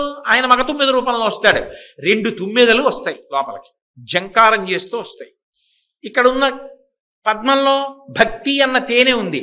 అది తాగుతూ నిశ్శబ్దంగా ఆ పద్మం మీదే వాలి సారగ్రాహి రసగ్రాహి ఆ తుమ్మెదల జంట అక్కడే ఉండిపోతుంది. అది భృంగీచ్ఛానటనోత్కట కరిమదగ్రాహీ స్ఫురన్ మాధవ హ్లాదో నాదయుతో మహాసితవపు పంచేషు నాచాధృత సత్పక్ష సుమనోవనేషు సపునః సాక్షాన్ మదీయే మనోరాజీవే భ్రమరాధిపో విహరతాం శ్రీశైలవాసీ విభు. శంకరుల శివానంద లహరి. ఆ స్థితిని చేరుకోవడానికి నీ మనసు మీద నువ్వు అధికారాన్ని సంపాదించుకో. నువ్వు చెప్పిన మాట అది వినడం నేర్చుకోవాలి. లోకములన్నీయున్ గెలిచినాడవు, ఇంద్రియానీకము చిత్తమున్ గెలువనేరవు, నిన్ను నిబద్దు చేయు భీషణ శత్రుల ఆర్ముల ప్రభిన్నుల చేసిన ప్రాణికోటిలో నీకు విరోధి లేడొకడు నేర్పున చూడుము ధనవేశ్వర అంటాడు ప్రహ్లాదుడు హిరణ్యకశిపుడితో. ఏమిటో అది జరిగాను, ఇది జరిగాను, అది చేశాను, ఇది చేశాను, లోకాలు గెలిచానంటావు. నీ మనసుని గెలిచావా? నువ్వు చెప్పినట్టు వింటుందా? పాదాలు చూడంటే చూస్తుందా? పాదాలు చూడంటే ఇంకో చోటుకు పోకుండా ఉంటుందా? అలా నీ మాట నీ మనసు వింటే చెప్పు, నువ్వు మహాత్ముడివి, నీ కాళ్ళ మీద పడతా. మిగిలినవంటావా? నువ్వు బాహ్యంలో ఏమన్నది నాకు అనవసరం. నరత్వం దేవత్వం నగమన మృగత్వం మశగత పశుత్వం కీటత్వం భవతు విహగత్వాది జననం సదాత్వత్ పాదాబ్జ స్మరణ పరమానందలహరి విహారాసక్తం చేద్రు దేయమిహ కింతేన వపుష. అది కొండ, ఈగ, దోమ, బల్లె, నల్లె ఇలాంటి వాటితో భగవంతుడికి సంబంధం లేదు. శరీరంతో సంబంధం లేదు. వపుష శరీరంతో ఏంటి? మనసు పెట్టావా? ఓ కొండ పెట్టింది భద్రాచలం. వామాంకస్థిత జానకీ పరిలసత్ కోదండ దండంకరే చక్రం చోద్భకరేణ బాహుయుగళే శంఖం శరం దక్షిణే బిభ్రాణం జలజాతపత్రనయనం భద్రద్రిముద్రిస్థితం కేయూరాది విభూషితం రఘుపతిం సౌమిత్రియుక్తం భజే. ద్విభుజములతో ఉండి నరుడిగా ఉండవలసినటువంటి రాముడు 16 గుణములతో నరుడిగా వచ్చినటువంటి వాడు. కోన్వస్మిన్ సంప్రదం లోకే గుణవాన్ కశ్చ వీర్యవాన్ ధర్మజ్ఞశ్చ కృతజ్ఞశ్చ సత్యవాక్యో దృఢం వ్రతః చారిత్రీణి చ కో యుక్తః సర్వభూతేషు కో హితః విద్వాన్ కః కస్సమర్థశ్చ కస్యైక ప్రియదర్శనః ఆత్మవాన్ కో జితక్రోధో ద్యుతిమాన్ కో నరసూయకః కస్య బిభ్యతి దేవాశ్చ జాతరోషస్య సంయుగి అని 16 గుణములతో నరుడిగా వచ్చినటువంటి వాడు చతుర్భుజుడైన విష్ణువుగా వెలిసి రాముడిగా మారాడు. 4 భుజములతో. ఒక కొండ చేసింది ఉపాసన, ఒక ఏనుగు చేసింది, పాము చేసింది, సాలెపురుగు చేసింది. వాటి పేరు మీద శ్రీకాళహస్తి. ఏ వేదంబు పఠించలూత భుజగంబే శాస్త్రములు సూచతానే విద్యాభ్యాసమునర్చకరి చించే మంత్రమోహించే బోధావిర్భావ నిధానముల్ చదువులయ్యా కాదు మీ పాద సంసేవాసక్తి కాకు చింతతుడికి శ్రీకాళహస్తీశ్వర. అస్తమానం కదిలిపోవడం మనసు లక్షణం. దాని పేరు చెప్పేటప్పటికి దీనికి వచ్చింది లక్షణం. కాబట్టి దాన్ని కదలకుండా ఉంచడం సాధన. అది కదలకుండా చెప్పిన మాట విందనుకోండి, అది ఉపాసన. కాబట్టి రాజన్ మత్తమరాళ మందగమనాం, అమ్మా నిన్ను అలా ఊపిరులను నియంత్రించి ఎవడు పట్టుకునే ప్రయత్నం చేస్తున్నాడో వాడికి దర్శనమిచ్చేటటువంటి దైవం. రాజన్మత్తమరాళ మందగమనాం రాజీవపత్రేక్షణాం. ఆ తల్లి యొక్క చూపులు, ఆమె యొక్క కన్నులు, ఈక్షణాం, ఈక్షణ శక్తి అంటారు. ఈక్షణ శక్తి అంటే చూసేటటువంటి శక్తి. నిజానికి శంకర భగవత్పాదులు వాడినటువంటి మాట, మహానుభావుడు ఆయన కాకపోతే ఎవరు వాడగలరా మాటలు, పరమాద్భుతమైన విశేషాలు. భగవంతుడు ఏది కూడా ఏదో కర్తృత్వంతో ప్రత్యేకంగా ఆయన వచ్చి మనం చేసినట్టుగా పనులు చేయడు. ఆయన కేవలము తన చూపుల చేస్తాడు. అందుకే శ్రీకైవల్య పదంబు చేరుటకునై చింతించెదన్ లోకలక్షైకారంభకు భద్ర భక్తపాలన కళా సంరంభకున్ దానవోద్రేక స్తంభకు కేళి లోల విలస దృగ్జాల సంభూత నానా కంజాత భవాండ కుంభకు మహానందాంగన ఢిబ్బకున్ అంటారు పోతన గారు. కేళిలోల విలస దృగ్జాల సంభూత నానా కంజాత భవాండ కుంభకు కేవలము తన అనుగ్రహ వీక్షణ శక్తి చేత ఆ చూపులతో ఆయన అనేక కోట్ల బ్రహ్మాండములను సృష్టించి నిర్వహించి లయం చేస్తాడు. ఆ చూపుల శక్తిని ఈక్షణ శక్తి అంటారు. అందుకే కనకధారా స్తోత్రం అంతా కూడా ఈ ఈక్షణ శక్తిని ప్రతిపాదిస్తారు. వందే వందారు మందారం ఇందిరానంద కందనం అమందానంద సందోహ బంధురం సింధురాననం అంగం హరే పులకభూషణమాశ్రయంతి భృంగంగణైవ ముకుళాభరణంతమాలం అంగీకృతాకిల విభూతిరపాంగలీలా మాంగల్యదాస్తు మమ మంగళ దేవతాయా. ఎలా అంటే అమ్మా నువ్వు ఒక్కసారి చూడు చాలు అంటారు. దద్యాదవ దయానుపవనో ద్రవిణాంబుదార అస్మిన్న కించన విహంగ శిశవిషణ్ణే దుష్కర్మ ఘర్మమపనీయ చిరాయ దూరం నారాయణ ప్రణయిని నయనాంబువాహ.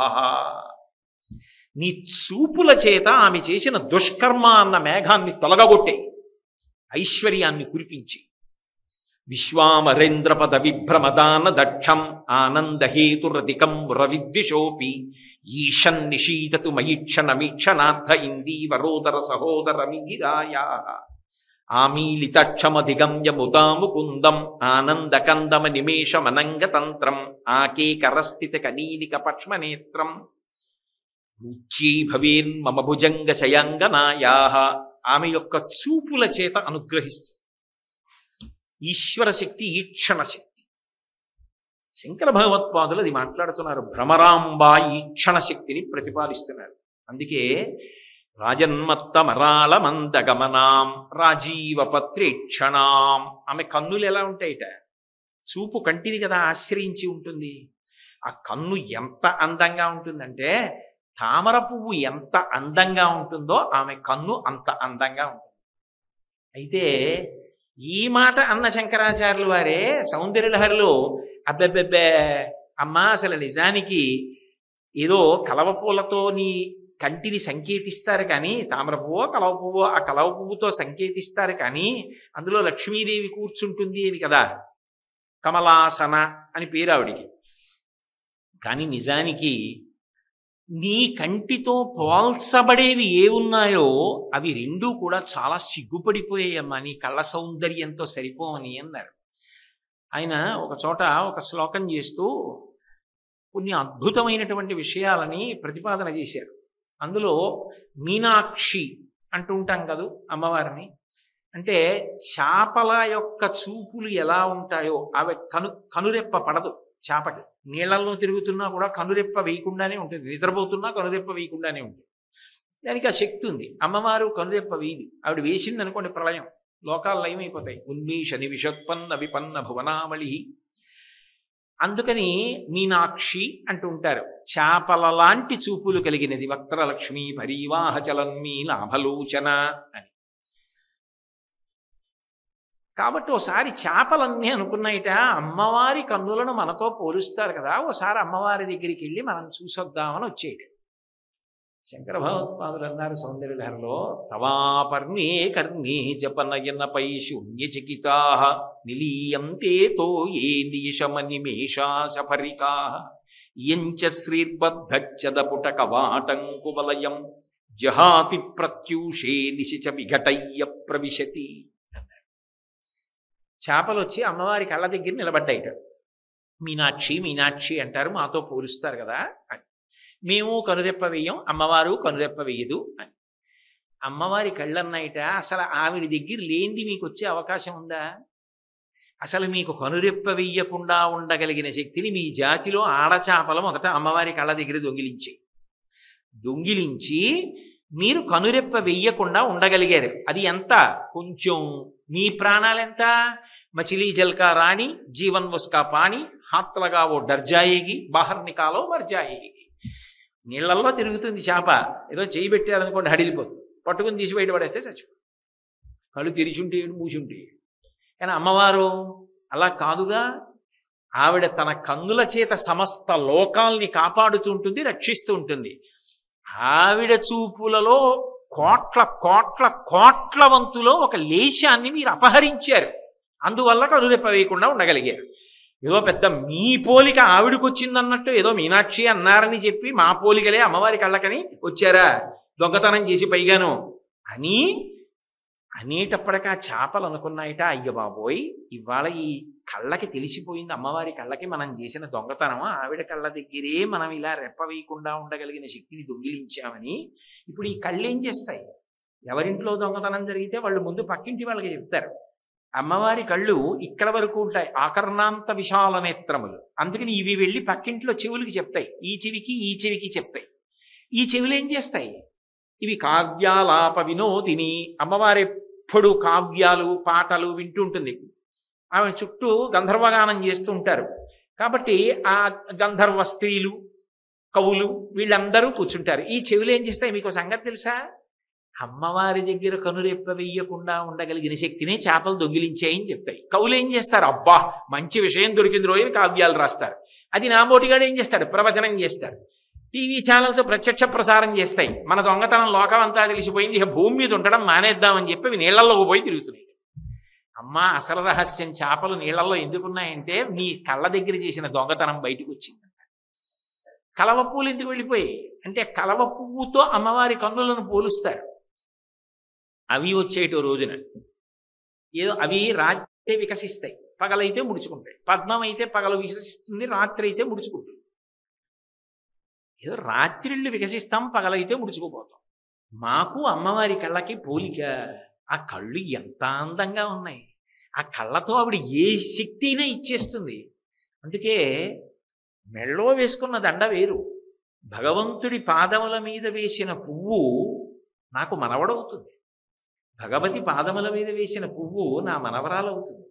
భగవతి పాదముల మీద వేసిన పువ్వు నాకు మోక్షం అవుతుంది. భగవతి పాదముల మీద వేసిన పువ్వు నా వారందరికీ రక్షణ కల్పిస్తుంది. పువ్వు ఎక్కడ పెట్టిన పువ్వుగా ఉంటుంది, కానీ అమ్మవారి పాదముల మీద పెట్టి భక్తితో పెట్టిన పువ్వు నాకు మనవడవుతుంది. ఆ పువ్వే మనవడిగా వస్తుంది, ఆవిడ అనుగ్రహం అవుతుంది. ఆ పువ్వే నా ఆయుర్దాయం అవుతుంది. ఆ పువ్వే నా ఐశ్వర్యం అవుతుంది. ఆ పువ్వే నాకు చివరికి మోక్షం. ఆవిడ పాదములకు తగిన పువ్వుకి విలువ వేరు. ఏదో ఆవిడ కళ్ళని మాతో పోల్చారని తగుదునమ్మా అని మేము వచ్చేమిటి అని సిగ్గుపడిపోయి అప్పటి నుంచి అవన్నీ మళ్ళీ వెనక్కి వెళ్ళిపోయాయి చెరువులోకి. అందరూ వచ్చి అడుగుతారు కదా, మీరు వెళ్ళారు కదా అమ్మవారి కళ్ళతో మిమ్మల్ని పోల్చారని, ఏమంది అమ్మవారు, ఎలా ఉన్నాయి అంటారు కదా. ఏమని చెప్పుకుంటాయి? అసలు ఆవిడ కళ్ళకి మాకు పోలికేమిటి, ఏదో అన్నారు కదా అని బయలుదేరాం అని చెప్పి సిగ్గుపడిపోయి అందరూ వచ్చి అడుగుతారేమోనని పగలు అయ్యేటప్పటికిట సూర్యోదయం అయ్యేటప్పటికో ముడుచుకుపోయి ఇంటికి తాళాలు వేసుకెళ్ళిపోతున్నాయి. చీకటి పడిపోయిన తర్వాత చంద్రుడు వస్తాడు కదా, అప్పుడు అందరూ ఎవరి మానాన్ని వాళ్ళు పడుకుంటారు, ఇంకా వచ్చి అడిగేవాడు ఉండడు కదా అని అప్పుడు వచ్చి తలుపులు తెరుచుకొని లోపలికి ఎడుతున్నాయి. అందుకని అమ్మ కలవ పువ్వు రాత్రి వికసిస్తుంది, పొద్దున్నే ముడుచుకుంటుంది. ఇంతకీ రాజీవపత్రేక్షణాం, ఆ కన్నులు విశాలమైనటువంటి కన్నులు, ఆ దృష్టి అంత పవిత్రమైనటువంటి దృష్టి. అందుకే మనకి ఇప్పటికీ బదరీ క్షేత్రంలో బదరీ విశాల్ అంటుంటారు, జై జై బదరీ విశాల్ అంటారు. బదరీ క్షేత్రానికి అంత గొప్పతనం రావడానికి కారణం ఏమిటంటే అమ్మవారి యొక్క దృష్టిలోని వైశాల్య శక్తి కేంద్రీకృతమైంది అక్కడ. నేను చెప్పట్లేదు, శంకర భగవత్పాదులు సౌందర్యలహరి చేస్తూ విశాల కళ్యాణి స్ఫుటరుచిరయోధ్యా కువలయై కృపాధారాధారా కిమపి మధురా భోగవతిక అవంతి సృష్టిస్తే బహునగర విస్తార విజయ ధ్రువం తత్తన్నామ వ్యవహరణ యోగ్యా విజయతే. విశాల అమ్మవారి కందులకు ఉన్నటువంటి వైశాల్యం ఉన్నదే, ఆమె లోకాన్నంతటినీ చూస్తుంటుంది. మొన్న మనవి చేశా కదా, దృశాద్రఘీయస్యాదరదలిత నీలోత్మల రుచా. ఈ బ్రహ్మాండములు ఎంతవరకు ఉన్నాయో అంతకన్నా ఎక్కువ దూరం చూసుకుంటూ ఉంటుంది తన బిడ్డలందరినీ. అంత విశాలమైన దృష్టి. ఆ దృష్టి శక్తి, ఈక్షణ శక్తి కేంద్రీకృతమైన చోట బదరీ బదరీ అన్న క్షేత్రం వచ్చింది. ఆమె దృష్టిపాతము చేత క్షేత్రములు వచ్చాయి. అవి వరుసగా ఎలా వచ్చాయో చెప్తూ ఆ క్షేత్రాలు విశాల కళ్యాణి స్ఫుటరుచిరయోధ్యా కువలయై కృపాధారా ధారా కిమపి మధురా భోగవతిక.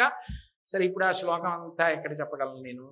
అలా క్షేత్రములు ఎలా వచ్చాయో శంకర భగవత్పాదులు ప్రతిపాదన చేశారు. విశాలమైన నేత్రములు కలిగిన తల్లి. అయితే మనమైతే ఏం చేస్తాం? చూస్తాం. ఎంతవరకు చూస్తాం? కొంతవరకు చూసింది స్పష్టంగా కనపడుతుంది. బాగా దూరంగా ఉన్నదాన్ని చూశాననుకోండి, స్పష్టత ఉండదు. బాగా దూరంగా ఉన్నది తెలియదు కూడా. చాలా దూరంలో ఉన్నది అది ఏమిటి అన్నది స్పష్టంగా తెలియదు. అందుకే జ్యోతిషము భగవంతుని యొక్క నేత్రస్థానము అంటారు. కన్నులతో చూస్తాం. విరాట్ పురుషుడికి జ్యోతిష శాస్త్రం నేత్రస్థానంలో ఉంటుంది. అందుకే ఎప్పుడో జరగబోయే విషయాన్ని లెక్క కట్టి పట్టుకుంటుంది ఆ శాస్త్రం, చూడగలుగుతుంది. అమ్మవారి దృష్టికి ఉన్న గొప్పతనం ఏమిటో తెలుసా? ఎవరినైనా ఆవిడ చూసిందనుకోండి, వాడు కామకోటి అనుగ్రహాన్ని పొందుతాడు. అంటే చరమ ప్రయోజనం ఏది ఉంటుందో, ఏది కోట్ల జన్మల సాధన వలన కలుగుతుందో అది ఆమె యొక్క చూపు పడిన కారణం చేత వచ్చేస్తుంది. ఇప్పుడు ఎవరో మనని చూశారనుకోండి, కలిగితే భయం కలగాలి, లేకపోతే ప్రేమ కలగాలి. ఎంత ప్రేమగా చూస్తున్నారో అని అనిపించాలి. మనం చూసామనుకోండి, ప్రేమతోనన్నా చూడాలి, కామంతోనన్నా చూడాలి. రెండు ఇంచుమించుగా ఒకటే. అంటే నా ఉద్దేశ్యం అన్ని వేళలా తుచ్చమైనటువంటి విషయాన్ని ప్రతిపాదన కాదు. కామము అంటే కోరిక, మళ్ళీ మళ్ళీ చూడటం అనేటటువంటిది ఎందుకు చూడాలి అంటే కేవలం ఏదో బాహ్య అందం అని కాదు.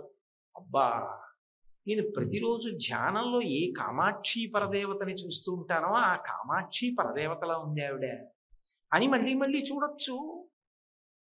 అందుకని అన్ని వేళలా అది దోషభూయిష్టమని ప్రతిపాదించడానికి వీల్లేదు. నేను పవిత్రమైనటువంటి దృష్టికోణంతో ప్రతిపాదన చేస్తున్నాను. లేదా కోపంతో చూడవచ్చు. మనం చూడడం వల్ల అవతల వారికి బహుధా ప్రయోజనము సిద్ధిస్తుందని చెప్పడం చాలా కష్టం. కానీ అమ్మవారు ఒకసారి చూసిందనుకోండి, ఇక వాడు పొందేటటువంటి శక్తిని చెప్పడం ఎవరికీ సాధ్యం. మూకశంకరులు కామాక్షి పరదేవతానుగ్రహంతో మూక పంచశతి చేశారు. అందులో ఆర్యాశతకము అని ఒక శతకం చేస్తూ అమ్మవారి చూపు గొప్పతనం చెప్పారు. చెప్తూ ఆయన ఒక మాట అన్నారు, అసలు శ్రీ కామాక్షి కటాక్షితా పురుషా విపినం భవనం అమిత్రమిత్రం లోష్టంచ యువతి బింబోష్టం అన్నారు. శ్రీ కామాక్షి కటాక్షితా పురుషా, ఎవరైతే అమ్మవారి చూపు పడినవాడు ఉంటాడో, ఎవరి మీద పడుతుంది? ఎవడు ఆ భక్తితో ఉన్నాడో వాడి వంక చూస్తుంది ఆవిడ. ఆవిడ చూసిందనుకోండి ఒక్కసారి, వాడు ఏమవుతాడంటేట విపినం భవనం, అరణ్యము భవనము ఒకటే వాడికి. అంటే భవనము సంసారమునకు సంకేతము, వైరాగ్యమునకు అరణ్యము సంకేతము. ఇక్కడున్నా అక్కడున్నా ఒక్కలాగే ఉంటాడు. తావరాకు మీద నీటి బొట్టు. నిజానికి ఏదో సంసారంలో ఉన్నాడని ఆయన ఏం సంసారి కాడు. ఆయన అక్కడున్నా ఇక్కడున్నా ఒకటే, అలాగే ఉంటాడు. విపినం భవనం అమిత్రమిత్రం, ఆయనకి మిత్రుడు శత్రువు అని ఇద్దరు ఉండరు. ఆయన యందు శత్రుభావన పెట్టుకున్న వాళ్ళు ఉంటారేమో, ఆయన శత్రుభావన పెట్టుకుని ఉండడు. అమిత్రమిత్రం లోష్టంచ యువతి బింబోష్టం. ఓ రాతి బెడ్డకి యువతి యొక్క అధరానికి ఆయనకి భేదమేమీ కనపడదు, రెండూ ఒకటే. ఇది ఎవరి భావనలు? ఈ సమత్వం ఎక్కడ ఉంటుంది? శివుడి దగ్గర ఉంటుంది. వృషద్విచిత్రతల్పయో భుజంగముక్తికస్రజో గరిష్టరత్నలుష్టయో సుహృద్విపక్షపక్షయో తృణారవింద చక్షుషో ప్రజామహీ మహేంద్రయో సమప్రవర్తయన్ మనః కదా సదాశివం భజే. శివుడిగా చేసేస్తుంది. ఎలా? ఒక్క చూపుతో. ఆవిడ కానీ ఒక్కసారి చూసిందనుకోండి అంతే. శ్రీ కామాక్షి కటాక్షితా పురుషా. ఆవిడేదో ప్రయత్నపూర్వకంగా ఇలా పెట్టి వెతికి వెతికి చూడక్కర్లేదుట. ఓసారి ఇలా అంటే చాలు, అంత శక్తి వస్తుంది. అసలు అలా ఆవిడ చూసిందో ఆ శక్తిని లెక్క కట్టడం ఎవరికి సాధ్యం కాదు కూడా. అందుకే సౌందర్యలహరిలో ఆ చూపు గురించి ఇంకో శ్లోకం చెప్పారు ఆయన. తను పౌష్పం మౌర్వీ మధుకరమయీ పంచవిశిఖ వసంతు సామంతో మలయమరుదాయోధనరద తదాప్యేకసర్వం కిమపి కృపయా హిమగిరిసుతే కామపి కృపాం అపాంగత్తే లబ్ధ్వా జగదిదమనంగో విజయతే అన్నారు. ఆ తల్లి మన్మధుణ్ణి ఒక్కసారి ఇలా చూసింది ప్రేమతో. ఎందుకు చూసింది అంటే రతీదేవి బాధపడింది. ఆ మన్మధుడు కాలిపోయాడు శివుడి యొక్క 3వ కంటి మంటకి అని. రతీదేవి మీదున్న ప్రేమతో ఒక్కసారి మన్మధుని యొక్క బూది కుప్ప వంక ఇలా చూసింది. మరి వాళ్ళ ఆయన కాలి చేసి ఆవిడ శరీరం ఇచ్చేస్తే బాగుంటుందా? అందుకని ఇవ్వలేదు. అనంగో శరీరం ఇవ్వలేదు. కానీ నీకు కనపడతాడులే, మీ ఆయన బతుకుంటాడు. చాలుగా, రతీదేవి కనపడితే చాలు, శరీరం లేదు. ధను పౌష్పం, ఆయనకి చేతిలో పట్టుకున్న ధనస్సేమో పువ్వులతో చేసింది. మధుకరమయీ, వెనకాతల వింటినారి తుమ్మెదలతో చేసింది. ఎక్కడైనా ముందు పువ్వులుండి వెనకాతల తుమ్మెదలన్నింటినీ ఓ వరుస క్రమంలో నించోడంటే నించుంటాయా? అవి వెళ్ళిపోవు, పువ్వుల మీద పడిపోవు. ఒకవేళ ఏదో నించున్నాయి అనుకోండి, బాణం ప్రయోగించేటప్పుడు ఎంత స్థితిస్థాపక శక్తి ఉన్న వింటినారిని ఆకర్ణాంతం లాగి వదిలిపెడతారో అంత బాగా పెడుతుంది.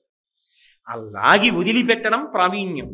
మండిత విస్ఫులింగ విషమజ్వలితానల కీలలు అబ్జ గర్భాండము నిండ రామ వసుధాదిపుడేశుడు వజ్ర సాధనా ఖండిత పంక్తి కంఠ కణకంఠ పురాంతక శైలచాలనుద్దండ బలప్రచండ పురదండ విఖండన చండకాండముల్ అంటాడు భాస్కర రామాయణంలో. అలా ఆ బాణములను ఆకర్ణాంతం వింటినారికి లాగి వదిలిపెడతాడు రాముడు. మన్మధుడి యొక్క ధనస్సుకి ఉన్నది పువ్వులతో చేసిన ధనస్సు, వెనక తుమ్మెదలతో వింటినారి. దానికి బాణం పెట్టి లాగితే 2 తుమ్మెదల మధ్య నుంచి బయటకు వస్తుంది. ఎలా లాగుతారు? ఆ ధనస్సు పనికిరాదు.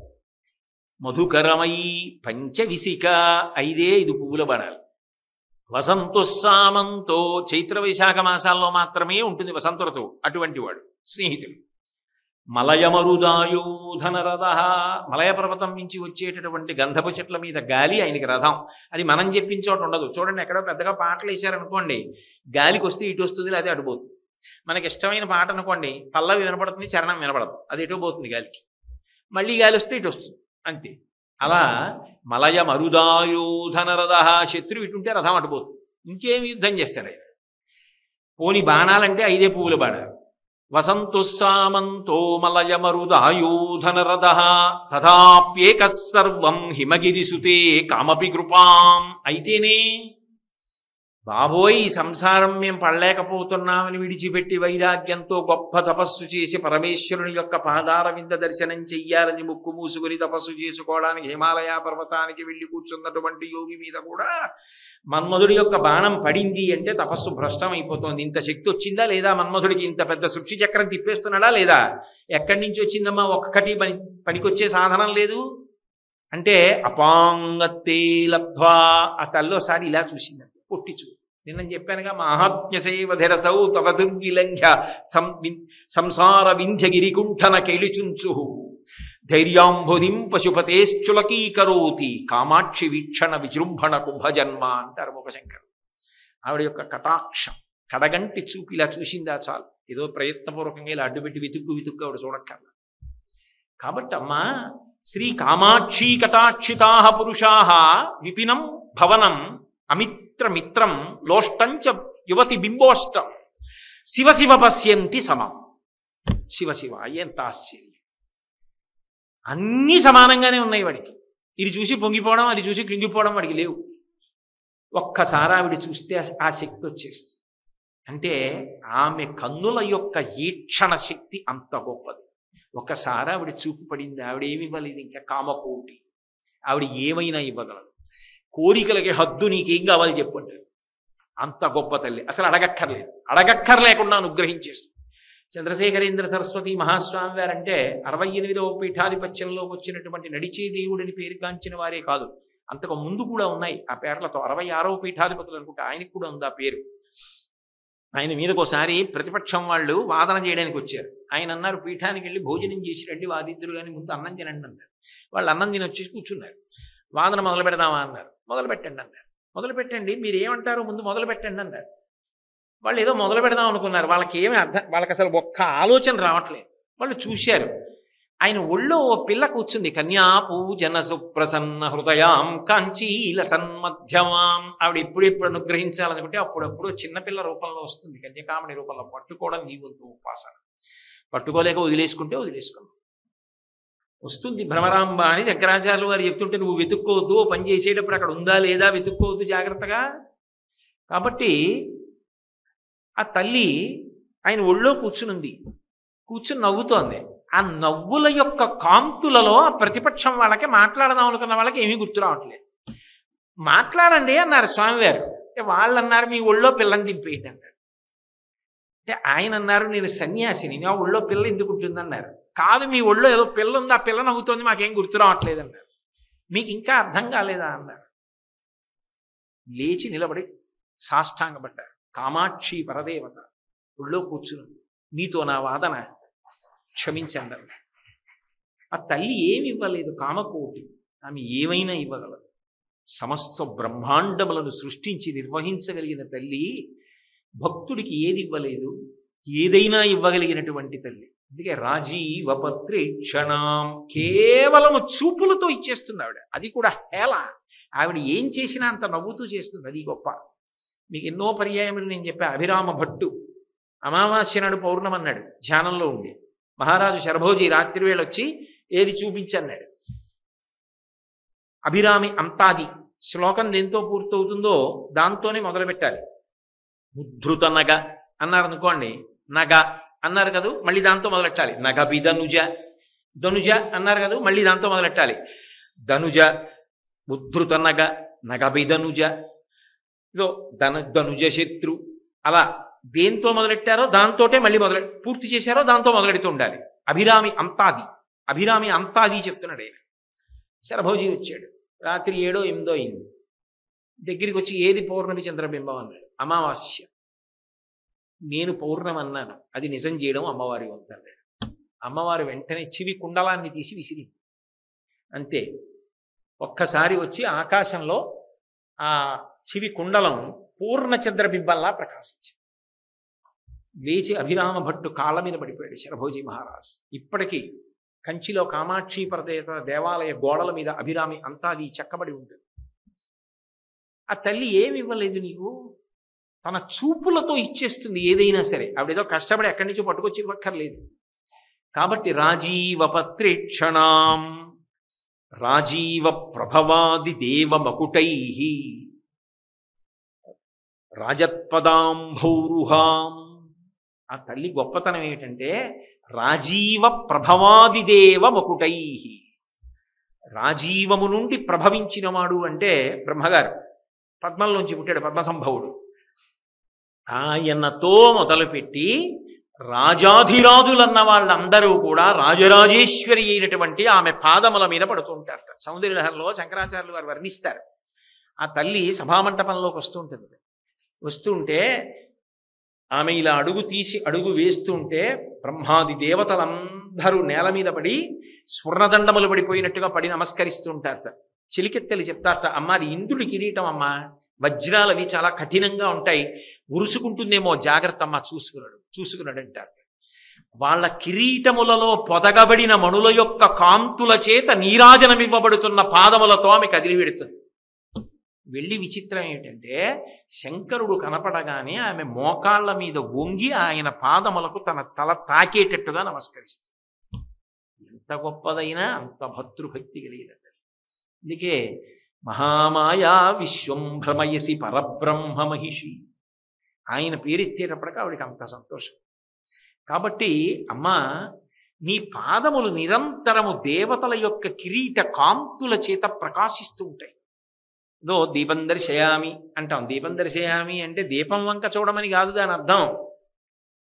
అక్కడే ఉన్నటువంటి భగవంతుని యొక్క పాదములకు దగ్గరగా, అంటే మళ్ళీ వేళ్లకు అంటుకునేటట్టని కాదు, కొంచెం దూరంగా దీపపు కాంతి పడేటట్టుగా పాదాల దగ్గర పెట్టి నీ మనసుతో చూడు. ఏదో నందితిమ్మన గారు తన చెక్కుల కుంకుమ పత్రభంగ సంజనిత నవీన కాంతి విరజల్లగ గద్గద కిన్నకంఠి అంటాడు. తన చెక్కుల కుంకుమ పత్రభంగ సంజనిత నవీన కాంతి అంత గొప్ప ప్రయోగం చేశాడు. అలా ఆమె చెక్కిళ్లకున్న కాంతికి ఆమె చెక్కిళ్ల మీద అలదుకున్న అంగరాగముల కాంతులు కలిసేట కోపం వచ్చినప్పుడు ఆ ఎరుపులో. ఎందుకనంటే మరి ఏదో హరిచందన కోటరమునకు బోవునాగ తరుణియబోలెన్, ఎర్రచందనపు చెట్టు తొర్రలోకి వెళ్ళిపోయిన ఆడత్రాచుపంలో వెళ్ళిపోయింది ఆ రోజున సత్యభామ. ఆమెను వర్ణిస్తూ చెప్పిన విశేషాలు. అలా అమ్మవారు అసలే సింధూరారుణ విగ్రహం త్రినయనాం మాణిక్య మౌళి స్ఫుర తారానాయక శేఖరాం. అటువంటి తల్లి సర్వారుణ అనవద్యాంగి ఆరక్తవర్ణ. అటువంటి తల్లి ఆమె పాదములు అలా ప్రకాశిస్తుంటాయి కదా. దీపాన్ని కొంచెం దగ్గరగా పెట్టి ఆమె పాదముల వంక ఇలా చూపించి మీరు చూస్తున్నారనుకోండి, మామూలు గోళ్ళు కావు. నకధీదితి సంచన్న మజ్జన తమోగుణ, చంద్రకాంతులుస్తున్నటువంటి గోళ్ళు, ఆ వేళ్లకి పెట్టబడినటువంటి మట్టెలు, పాదములకున్న మంజీరం, పచ్చటి పట్టుబట్ట, దానికి ఎర్రటి అంచు, ఎర్రటి పాదాలు, పచ్చటి పారాణి, ఆ పసుపచ్చటి పసుపు, దాని మీద ఎర్రటి పారాణి రేఖలు, మధ్యలో పెట్టిన చుక్కలు, దాని మీద పువ్వులు, ఆ పువ్వులు తోసి ఇలా కొద్దిగా దీపం పెట్టి చూస్తే ఆ కాంతుల వంక చూసి నిన్ను మానసికంగా మురిసిపోమని. అంతేగాని దీపం దర్శయామి అంటే దీపం వంక చూడమని కాదు, దీపపు కాంతులలో నువ్వు ఉపాసన చేస్తున్న దేవతని చూడమని. అది చూడటం నీకు అలవాటైతే పాదాలేమి చుట్టూ తిప్పే చూడవచ్చు. ఇది అలవాటైందనుకోండి, ఇలా చుట్టూ దీపం తిప్పుతున్నప్పుడు మూర్తి యొక్క అంగ ప్రత్యంగముల యొక్క సౌందర్యాన్ని, తల, కిరీటం, తదినాటి చంద్రరేఖ ఇలా కిందికి తిప్పేటప్పటికి యువతల చెయ్యి, చేతికి ఉన్నటువంటి బాహుపురి, కేయూరం, గాజులు, చెయ్యి, ఉంగరాలు, ఇంకొంచెం కిందకొస్తే ఆమె తొడ, ఆ మోకాలు నుంచి ఆ పచ్చటి పట్టుబట్ట, ఆ పాదానికి పక్కనున్న పిక్క, ఆ పాదం, వేళ్ళు, యువతలి పాదం, ఇలా దీపం తిప్పుతున్నప్పుడు ఆమె రూపాన్నంతటినీ కూడా నువ్వు ఆ దీపపు కాంతిలో చూడొచ్చు. నేను అన్నది అదే విస్తరణ తంతు. అది దూది ఇలా ఇలా ఇలా ఒత్తిని చిన్నప్పుడు తీసేవారు నాయనమ్మలు, అమ్మమ్మలు.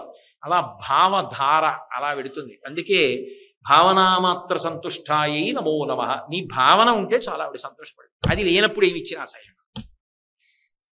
కాబట్టి అంత గొప్ప పాదములు కలిగిన తల్లి అంటే ఇంతమంది యొక్క నమస్కారములు అందుకుంటుంటుంది. రాజాధిరాజేశ్వరీ.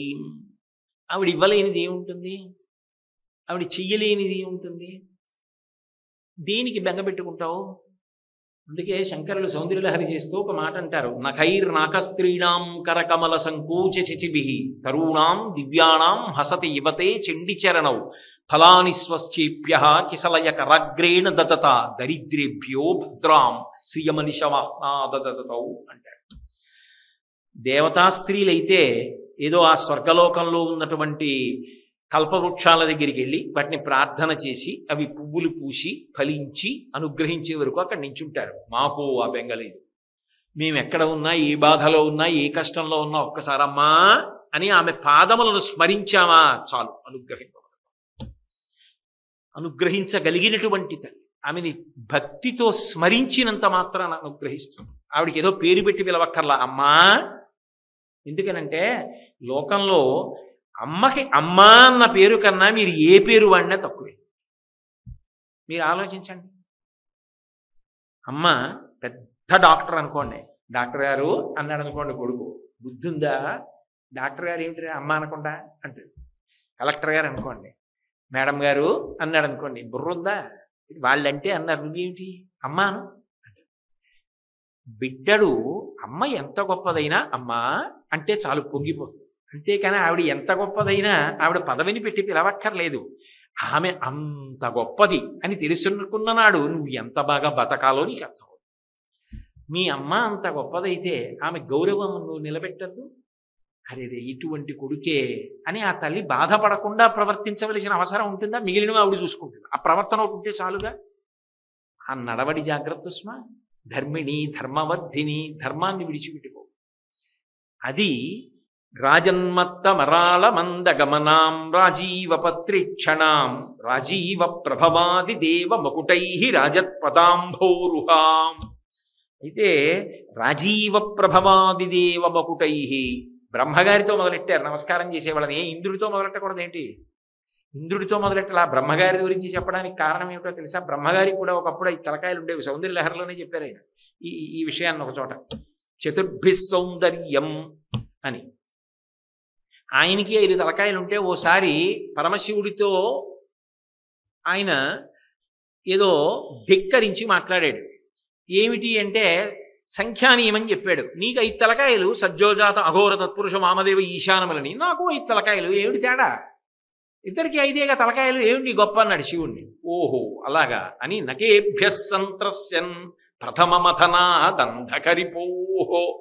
ఓ నాకు 5 తలకాయలు నీకు 5 తలకాయలనా ఈ గర్వం అని ఓటి గిల్లిసండి.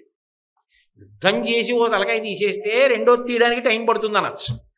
గిల్లి బారేసిన వాడు రెండోది గిల్లేడు. పైగా గిల్లడం అంటూ మొదలెడితే ఓసారి గిల్లి ఊరుకోరు, రెండో మాట గిల్లుతారు. అదో చీకాకైన విషయం. పువ్వులు గిల్లడం అన్న దొరలవాటు రానేయకూడదు. అది వచ్చింది అనుకోండి, వాడు ఒక్క పువ్వు గిల్లి వదులుతాడా, ఇంకా అలా గిల్లుతూనే ఉంటాడు. ఈయన ఒకటి ఇల్లేశాడు, 4 అయ్యాయి.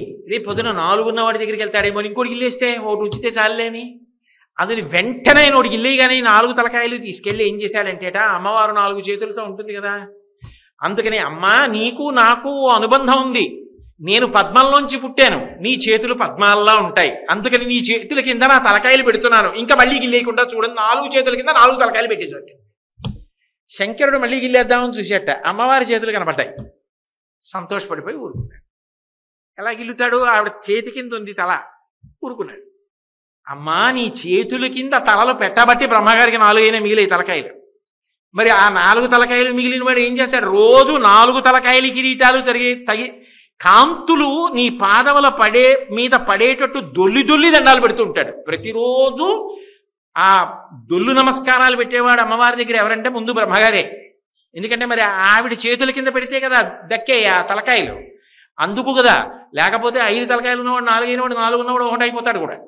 నఖేభ్య సంత్రస్సన్ ప్రథమ మథనాదంతకరిపోహ, గిల్లేసిన వాడు గిల్లకుండా కాపాడాడంటే నీ చేతుల వైభవం. అందుకని ముందు సృష్టికర్త బ్రహ్మగారు చేస్తూ ఉంటాడు నమస్కారం. సృష్టికర్త అంటే పెద్ద ఆయన, నాకు సృష్టికర్త మా నాన్నగారు. మా నాన్నగారు ఎవరైనా వచ్చినప్పుడు అయ్యా అయ్యా రండి రండి రండి రండి అని గబగబా వంగి మా నాన్నగారు కాళ్ళకి నమస్కారం పెట్టారనుకోండి, నేనేం చేస్తాను, ఆయన పెట్టుకున్నాడు నేను చూపెడతానంటానా? మా నాన్నగారే వంగి నమస్కారం చేశారు అంటే ఆయన ఎవరో మహానుభావుడు, నేను పెట్టాలి. ఆయన ఎవరండి నాన్నగారు, ఎందుకు పెట్టారండి అని అడుగుతానా? నేను వెళ్ళి ముందు పెట్టేస్తాను. సృష్టికర్త అయినటువంటి చతుర్ముఖ బ్రహ్మగారే నీ కాళ్ళ మీద పడి దండం పెడుతున్నాడు అంటే మనందరం కూడా ఏం చేయాలి, పెట్టాలి. అది అనుగ్రహం. పెద్దవాళ్ళు చూపించిన మార్గంలో నువ్వు నడు అని అన్యాపదేశంగా చెప్పడం, అంత అనుగ్రహము. ఒక్కసారి అమ్మ అంటే చాలు. ప్రణిపాత ప్రసన్నాహి మైథిలీ జనకాత్మజ రమేషా పరిత్రాతం రక్షస్సో మహతో భయా. వాత్సల్యమునకు రాశీభూతం. అమ్మ అంటే చాలు పొంగిపోతుంది. ఈశానాం జగతోస్య వెంకటపతేర్ విష్ణోహ పరాం ప్రేయసిం తద్వక్షస్థల నిత్యమాస రసికాం దక్షాంతి సంవర్ధినీం పద్మాలంకృత పాణిపల్లవయుగాం పద్మాసనస్తాం శ్రియం వాత్సల్యాదిగుణోజ్వలాం భగవతీం వందే జగన్మాతరం. వాత్సల్యస్వరూపిణి.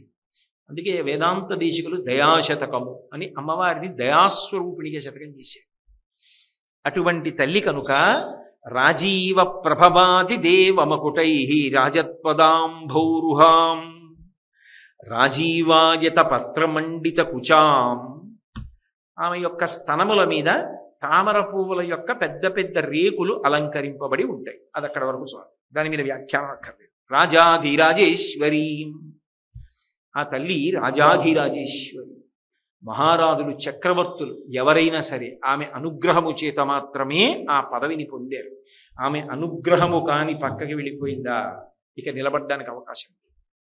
అంత గొప్ప ఈక్షణ శక్తి, అనుగ్రహించగలిగినటువంటి శక్తి కలిగినటువంటి ఓ అమ్మా, ఇటువంటి తల్లివి, ఇంత గొప్ప తల్లివి, కోరి కోరి నువ్వు శ్రీశైల పర్వతం మీద కూర్చున్నావు. ఏం అదృష్టం అమ్మా! ఇటువంటి నిన్ను చూడాలన్న ఉత్సాహం నాకుండదా? రాజాధిరాజేశ్వరివి కదా. విచిత్రం ఏంటంటే శ్రీశైల క్షేత్రంలోనే రాజరాజేశ్వరుడు అన్న పేరుతో శివుడు ఉన్నాడు. అక్కడ ఉన్న ఉపాలయాల్లో అయ్యవారి ముందు త్రిఫల వృక్షము అని ఉంటుంది, దాని ఎదురుగుండా ఉంటుంది రాజరాజేశ్వర, రాజరాజేశ్వరి ఆవిడ. రాజరాజేశ్వరి అంటే ఎంత గొప్ప చక్రవర్తులు కానివ్వండి, వాళ్ళకి కూడా ఈశ్వరి ఆమెయే. ఆమె ఇవ్వాలనుకుందా, ఎందుకు ఇచ్చావమ్మా వాళ్ళకి అని అడిగే అధికారం ఆవిడకి లేదు. ఒకటి పాపమును తీసేసిందా, ఎలా తీసేసావమ్మా అని అడిగే అధికారం లేదు. ఆవిడ ఇవ్వాలనుకుందా, కవన శక్తి సరస్వతీ స్వరూపంగా అలా ఇచ్చేస్తుంది. ఆవిడే అన్నీ, ఆవిడ కానిది ఉండదు.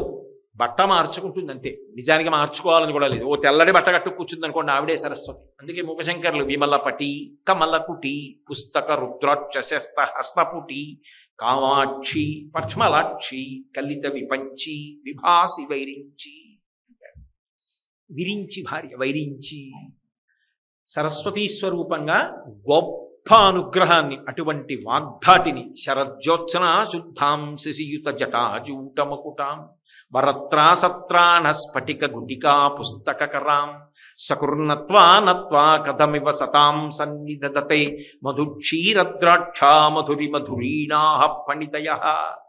ఏదో మాట్లాడడం అంటే ఉబుసుపోని ప్రసంగం కాదు. మధు క్షీర ద్రాక్ష. మధు అంటే తేనె.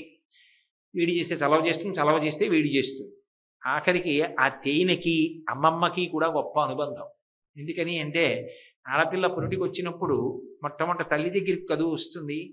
ఆ పసిపిల్లలు కొద్దిగా చిన్న ప్రాయం రాగానే తెల్లవారుజామున లేచి ఆడతారు. ఏమో ఆ దైవశక్తి వాళ్ళు ఆ దీపం వంక చూసి, ఆ చిన్న దీపం వంక చూసి కాళ్ళు చేతులు ఇచ్చి పకపక నవ్వుతూ, ఆ బోసి నవ్వులు నవ్వుతూ ఆ దీపం చూసి ఆడుకుంటుంటే వాళ్ళకి ఎలా తెలుస్తుందో తెలియదు. అమ్మమ్మ తేనె పెట్టే సమయం అయింది, తెల్లవారుతోంది, అమ్మమ్మ తేనె పెడుతుందని. అమ్మమ్మ చెయ్యి కడుక్కుని వచ్చి ఆ తేనె సీసాలో వేలు ముంచి ఇలా నోట్లో రాసేటప్పటికి దాన్ని చప్పరించి ఇంకా పెట్టి అన్నట్టుగా అమ్మమ్మ వంక చూస్తారు. కొంచెం నోరు వచ్చింది అనుకోండి, ఏదో పెద్ద విప్లవం చేస్తారంటే అమ్మమ్మ తేనె, అమ్మమ్మ తేనె అంటూ వచ్చి నించుంటారు. అంటింటి మంది ఇంతమంది యుగుల్ని చూసిన తల్లి ఎదురుకుంటా ఉన్నారు. అప్పుడు ఎంతమంది పసిపిల్లల్ని చూశారో, ఎంతమందికి కురుళ్ళు పోశారో మహాతల్లి కామాక్షి పరదేవత అలా అనుగ్రహించి వచ్చారు. కాబట్టి ఆ తల్లి తేనె పసిపిల్లల దగ్గర నుంచి అనారోగ్యంగా ఉన్నవాడు కూడా తేనె తీసుకుంటాడు. దురదృష్టం మధుమేహం ఉంటేనే, లేకపోతే ఆ తేనె పుచ్చుకుంటారు. కాబట్టి ఆ తేనె ఏమి ఇవ్వదు. సరస్వతీదేవి అనుగ్రహానికి తేనె నైవేద్యం చేస్తారు. అమ్మవారికి అభిషేకం చేసే పదార్థాలలో అత్యంత శక్తివంతమైన పదార్థాలలో తేనె ఒకటి. తేనెతో అభిషేకం సుబ్రహ్మణ్యుడి విషయంలోనూ అమ్మవారి విషయంలోనూ అంత శక్తివంతం. తేనె ఎంత తీయగా ఉంటుందో అటువంటి మాటలు ఇస్తుంది. తేనె ఏదో తీయగా ఉండడమే కాదు, గొప్ప శక్తిని ఇస్తుంది, రోగములను హరిస్తుంది. మధు క్షీర పాలు పసిపిల్లల దగ్గర నుంచి అన్నీ వదిలిపెట్టేసినటువంటి సన్యాసాశ్రమంలో ఉన్న పెద్దల వరకు తీసుకుంటారు. అది సమీకృత ఆహారం. అది జంతు శరీరం నుంచి వచ్చిన అపారమైనటువంటి సత్వగుణాన్ని ఇస్తుంది. పాలు ఎంత సమీకృత ఆహారమో అవతలవాడి మాటలు అంత దార్శనికములై నిలబడతాయి. అటువంటి మాటలు చెప్పగలిగిన శక్తిని ఇస్తుంది, అటువంటి ధారణా శక్తిని ఇస్తుంది. ద్రాక్ష లోకంలో ఒలిచిపెట్టమ్మా తింటానన్నారు. ద్రాక్ష పండు ఎవరు? అరటి పండు అయినా ఓపిక లేదమ్మా కొంచెం ఒలిచి తెచ్చిపెడదు అంటారేమో కానీ ద్రాక్ష పండు ఒలిచి తెచ్చిపెట్టమంటారా? అందరూ. అందున మంచి వేసవి కాలంలో చల్లగా ఉన్న ద్రాక్ష పళ్ళు కడిగి ఓ గిన్నెలో వేసి తెచ్చిపెట్టారనుకోండి, నోట్లో పడేసుకొని నువ్వు పళ్ళు కూడా ఉండక్కర్లేదు. అయ్యో శక్తి ఎక్కడ ఉందనడానికి అదేమైనా చెగోడిలే. పళ్ళ మధ్య పెట్టి నొక్కినా, పళ్ళు లేకపోతే నాలుక పెట్టి పైదవడకేసి నొక్కినా అవి చిట్లి ఆ తీయటి రసం వచ్చి శరీరాన్ని పోషించినప్పుడు పొందే ఆనందం. మధు క్షీర ద్రాక్ష మధురి మధురీణాహ పణితయ. అటువంటి వాక్కులు ఇస్తుంది శంకర భగవత్పాదుల వాక్కులు. అందుకే మహానుభావుడు వసంత ఋతువులో వచ్చారు, చైత్రమాసంలో, వైశాఖ మాసంలో వచ్చారు. వైశాఖ శుక్ల పంచమి. మధుమాసము మాధవ మాసము అని పేర్లు చైత్ర వైశాఖ మాసాలకి. మాధవ మాసంలో వచ్చారు. శంకరుల మాటలకు ఆ సువాసన. అందుకే కదా అష్టకం అంత గొప్పగా ఉంది. మాటకు వాసన, మాటకు పటుత్వము. రామచంద్రమూర్తి చైత్రమాసంలో వచ్చాడు. నోరు విప్పితే ధర్మం మాట్లాడతాడు. నడవడి అంత ఆదర్శప్రాయంగా ఉంటుంది. ఆ తల్లి అనుగ్రహం కలిగినటువంటి వాళ్ళందరూ కూడా అటువంటి స్థితిని పొందుతారు. పోతనామాచ్యుల వారు మహానుభావుడు 12 స్కంధముల భాగవతాన్ని ఆంధ్రీకరించాలనుకున్నాడు. భగవతిని ప్రార్థన చేశాడమ్మా, నువ్వు పలకాలి నా నోటి మీద, నా నాలుక మీద పలికితే అప్పుడు 12 స్కంధములను ఆంధ్రీకరించగలుగుతాను, లేకపోతే సాధ్యం అవుతుందా? అందుకే అమ్మలగన్నయమ్మ ముగురమ్మల మూలపుటమ్మ చాలా పెద్దమ్మ సురారులమ్మ కడుపారడి బుచ్చినయమ్మ తన్నులోనమ్మిన విల్పుటమ్మల మనంబున ఉండెడియమ్మ దుర్గమాయమ్మ కృపాబ్ధినిచ్యుత మహత్వ కవిత్వ పటుత్వ సంపదల్ అంటారు. నిజానికి ఆ పద్యం ఏమిటో తెలుసా? ఓం ఐం హ్రీం శ్రీం శ్రీమాత్రే నమః. అదే ఆ పద్యం. మంత్రాన్ని మార్చారు పోతన గారు. అమ్మలగన్నయమ్మ ముగురమ్మల మూలపుటమ్మ చాలా పెద్దమ్మ సురారులమ్మ కడుపారడి బుచ్చినయమ్మ తన్నులోనమ్మిన వేల్పుటమ్మల మనంబున ఉండెడియమ్మ శ్రీమాత్రే నమః. నీ మాటలు మాట అయింది. తన్నులోనమ్మిన వేల్పుటమ్మల మనంబున ఉండెడియమ్మ దుర్గమాయమ్మ కృపాబ్ధినిచ్చుట మహత్వ. మహత్వ అంటే ఓం, కవిత్వ ఐం, బీజాక్షరాలు వాటికి. కవి పటుత్వ హ్రీం, లక్ష్మీ సంపన్నత శ్రీం. అందుకే పటుత్వ కవిత్వ మహత్వ సంపదల్. సంపదల్ అంటే శ్రీం, లక్ష్మీ కటాక్షం. ఓం ఐం హ్రీం శ్రీం అమ్మలగన్నయమ్మ ముగురమ్మల మూలపుటమ్మ చాలా పెద్దమ్మ సురారులమ్మ కడుపారడి బుచ్చినయమ్మ తన్నులోనమ్మిన వెల్పుటమ్మల మనంబున ఉండెడియమ్మ దుర్గమాయమ్మ శ్రీమాత్రే నమః. ఓం ఐం హ్రీం శ్రీం శ్రీమాత్రే నమః పోతన గారి పద్యం, ప్రార్థనా పద్యం. ఇచ్చేసిందంతే శక్తి. 12 స్కంధములను ఆంధ్రీకరించారు. సంస్కృత భాగవతం పారాయణ చేస్తే ఎంత శక్తో తెలుగు భాగవతం పారాయణ చేస్తే అంతే శక్తి. అలా ఎలా ఇవ్వగలదండి? ఆ మాట అన్వయం అవ్వదు, ఆవిడ ఇచ్చేస్తుంది అంతే. ఎందుకు ఇవ్వగలదు? రాజాధీరాజేశ్వరీం శ్రీశైలస్థలవాసినీం భగవతీం శ్రీమాతరం భావయే. ఆ తల్లిని ఒకసారి చూడాలనుందా? శ్రీశైలం వెళ్ళు అన్నారా శంకరాచార్యులు గారు? శ్రీశైలంలో వచ్చి వెలిసి ఉన్నటువంటి తల్లిని ఒక్కసారి చూసి మనసులో తదనంతరం ఎప్పుడూ భావన చేస్తూ ఆ తల్లిని తలుచుకుంటూ ఈ అష్టకం చదువుకుంటూ కొద్దిగా నేను పెద్దగా విషయం తెలియనివ్వండి కాబట్టి చెప్పాను. మీ వంటి పెద్దలు ఒక పెద్ద నెగడు దగ్గరికి వెళ్ళి కర్రతో పొడిస్తే పైకి నిరుసులు ఎలా లేస్తాయో అలా ఒక్కొక్క మాట చదువుకుంటుంటే భావనలు అలా విస్తరిస్తుంటాయి. అలా ఆలోచన చేస్తూ కళ్ళు మూసుకుని ఒక్కొక్క శ్లోకం చదువుకుంటూ గొప్ప ఆనందాన్ని పొందడం ఉందే అది నిజమైన తపస్సు. దాని చేత అంతర్ముఖ సమారాధ్య బహిర్ముఖ సుదుర్లభ. ఆవిడ ఏమైనా ఇవ్వగలదు సుమా అన్నది శంకర భగవత్పాదుల యొక్క ప్రతిపాదన ఈ శ్లోకంలో. రేపు అబ్బో చాలా గొప్ప యోగ సంబంధమైనటువంటి శ్లోకాన్ని చెప్తారు శంకరులు.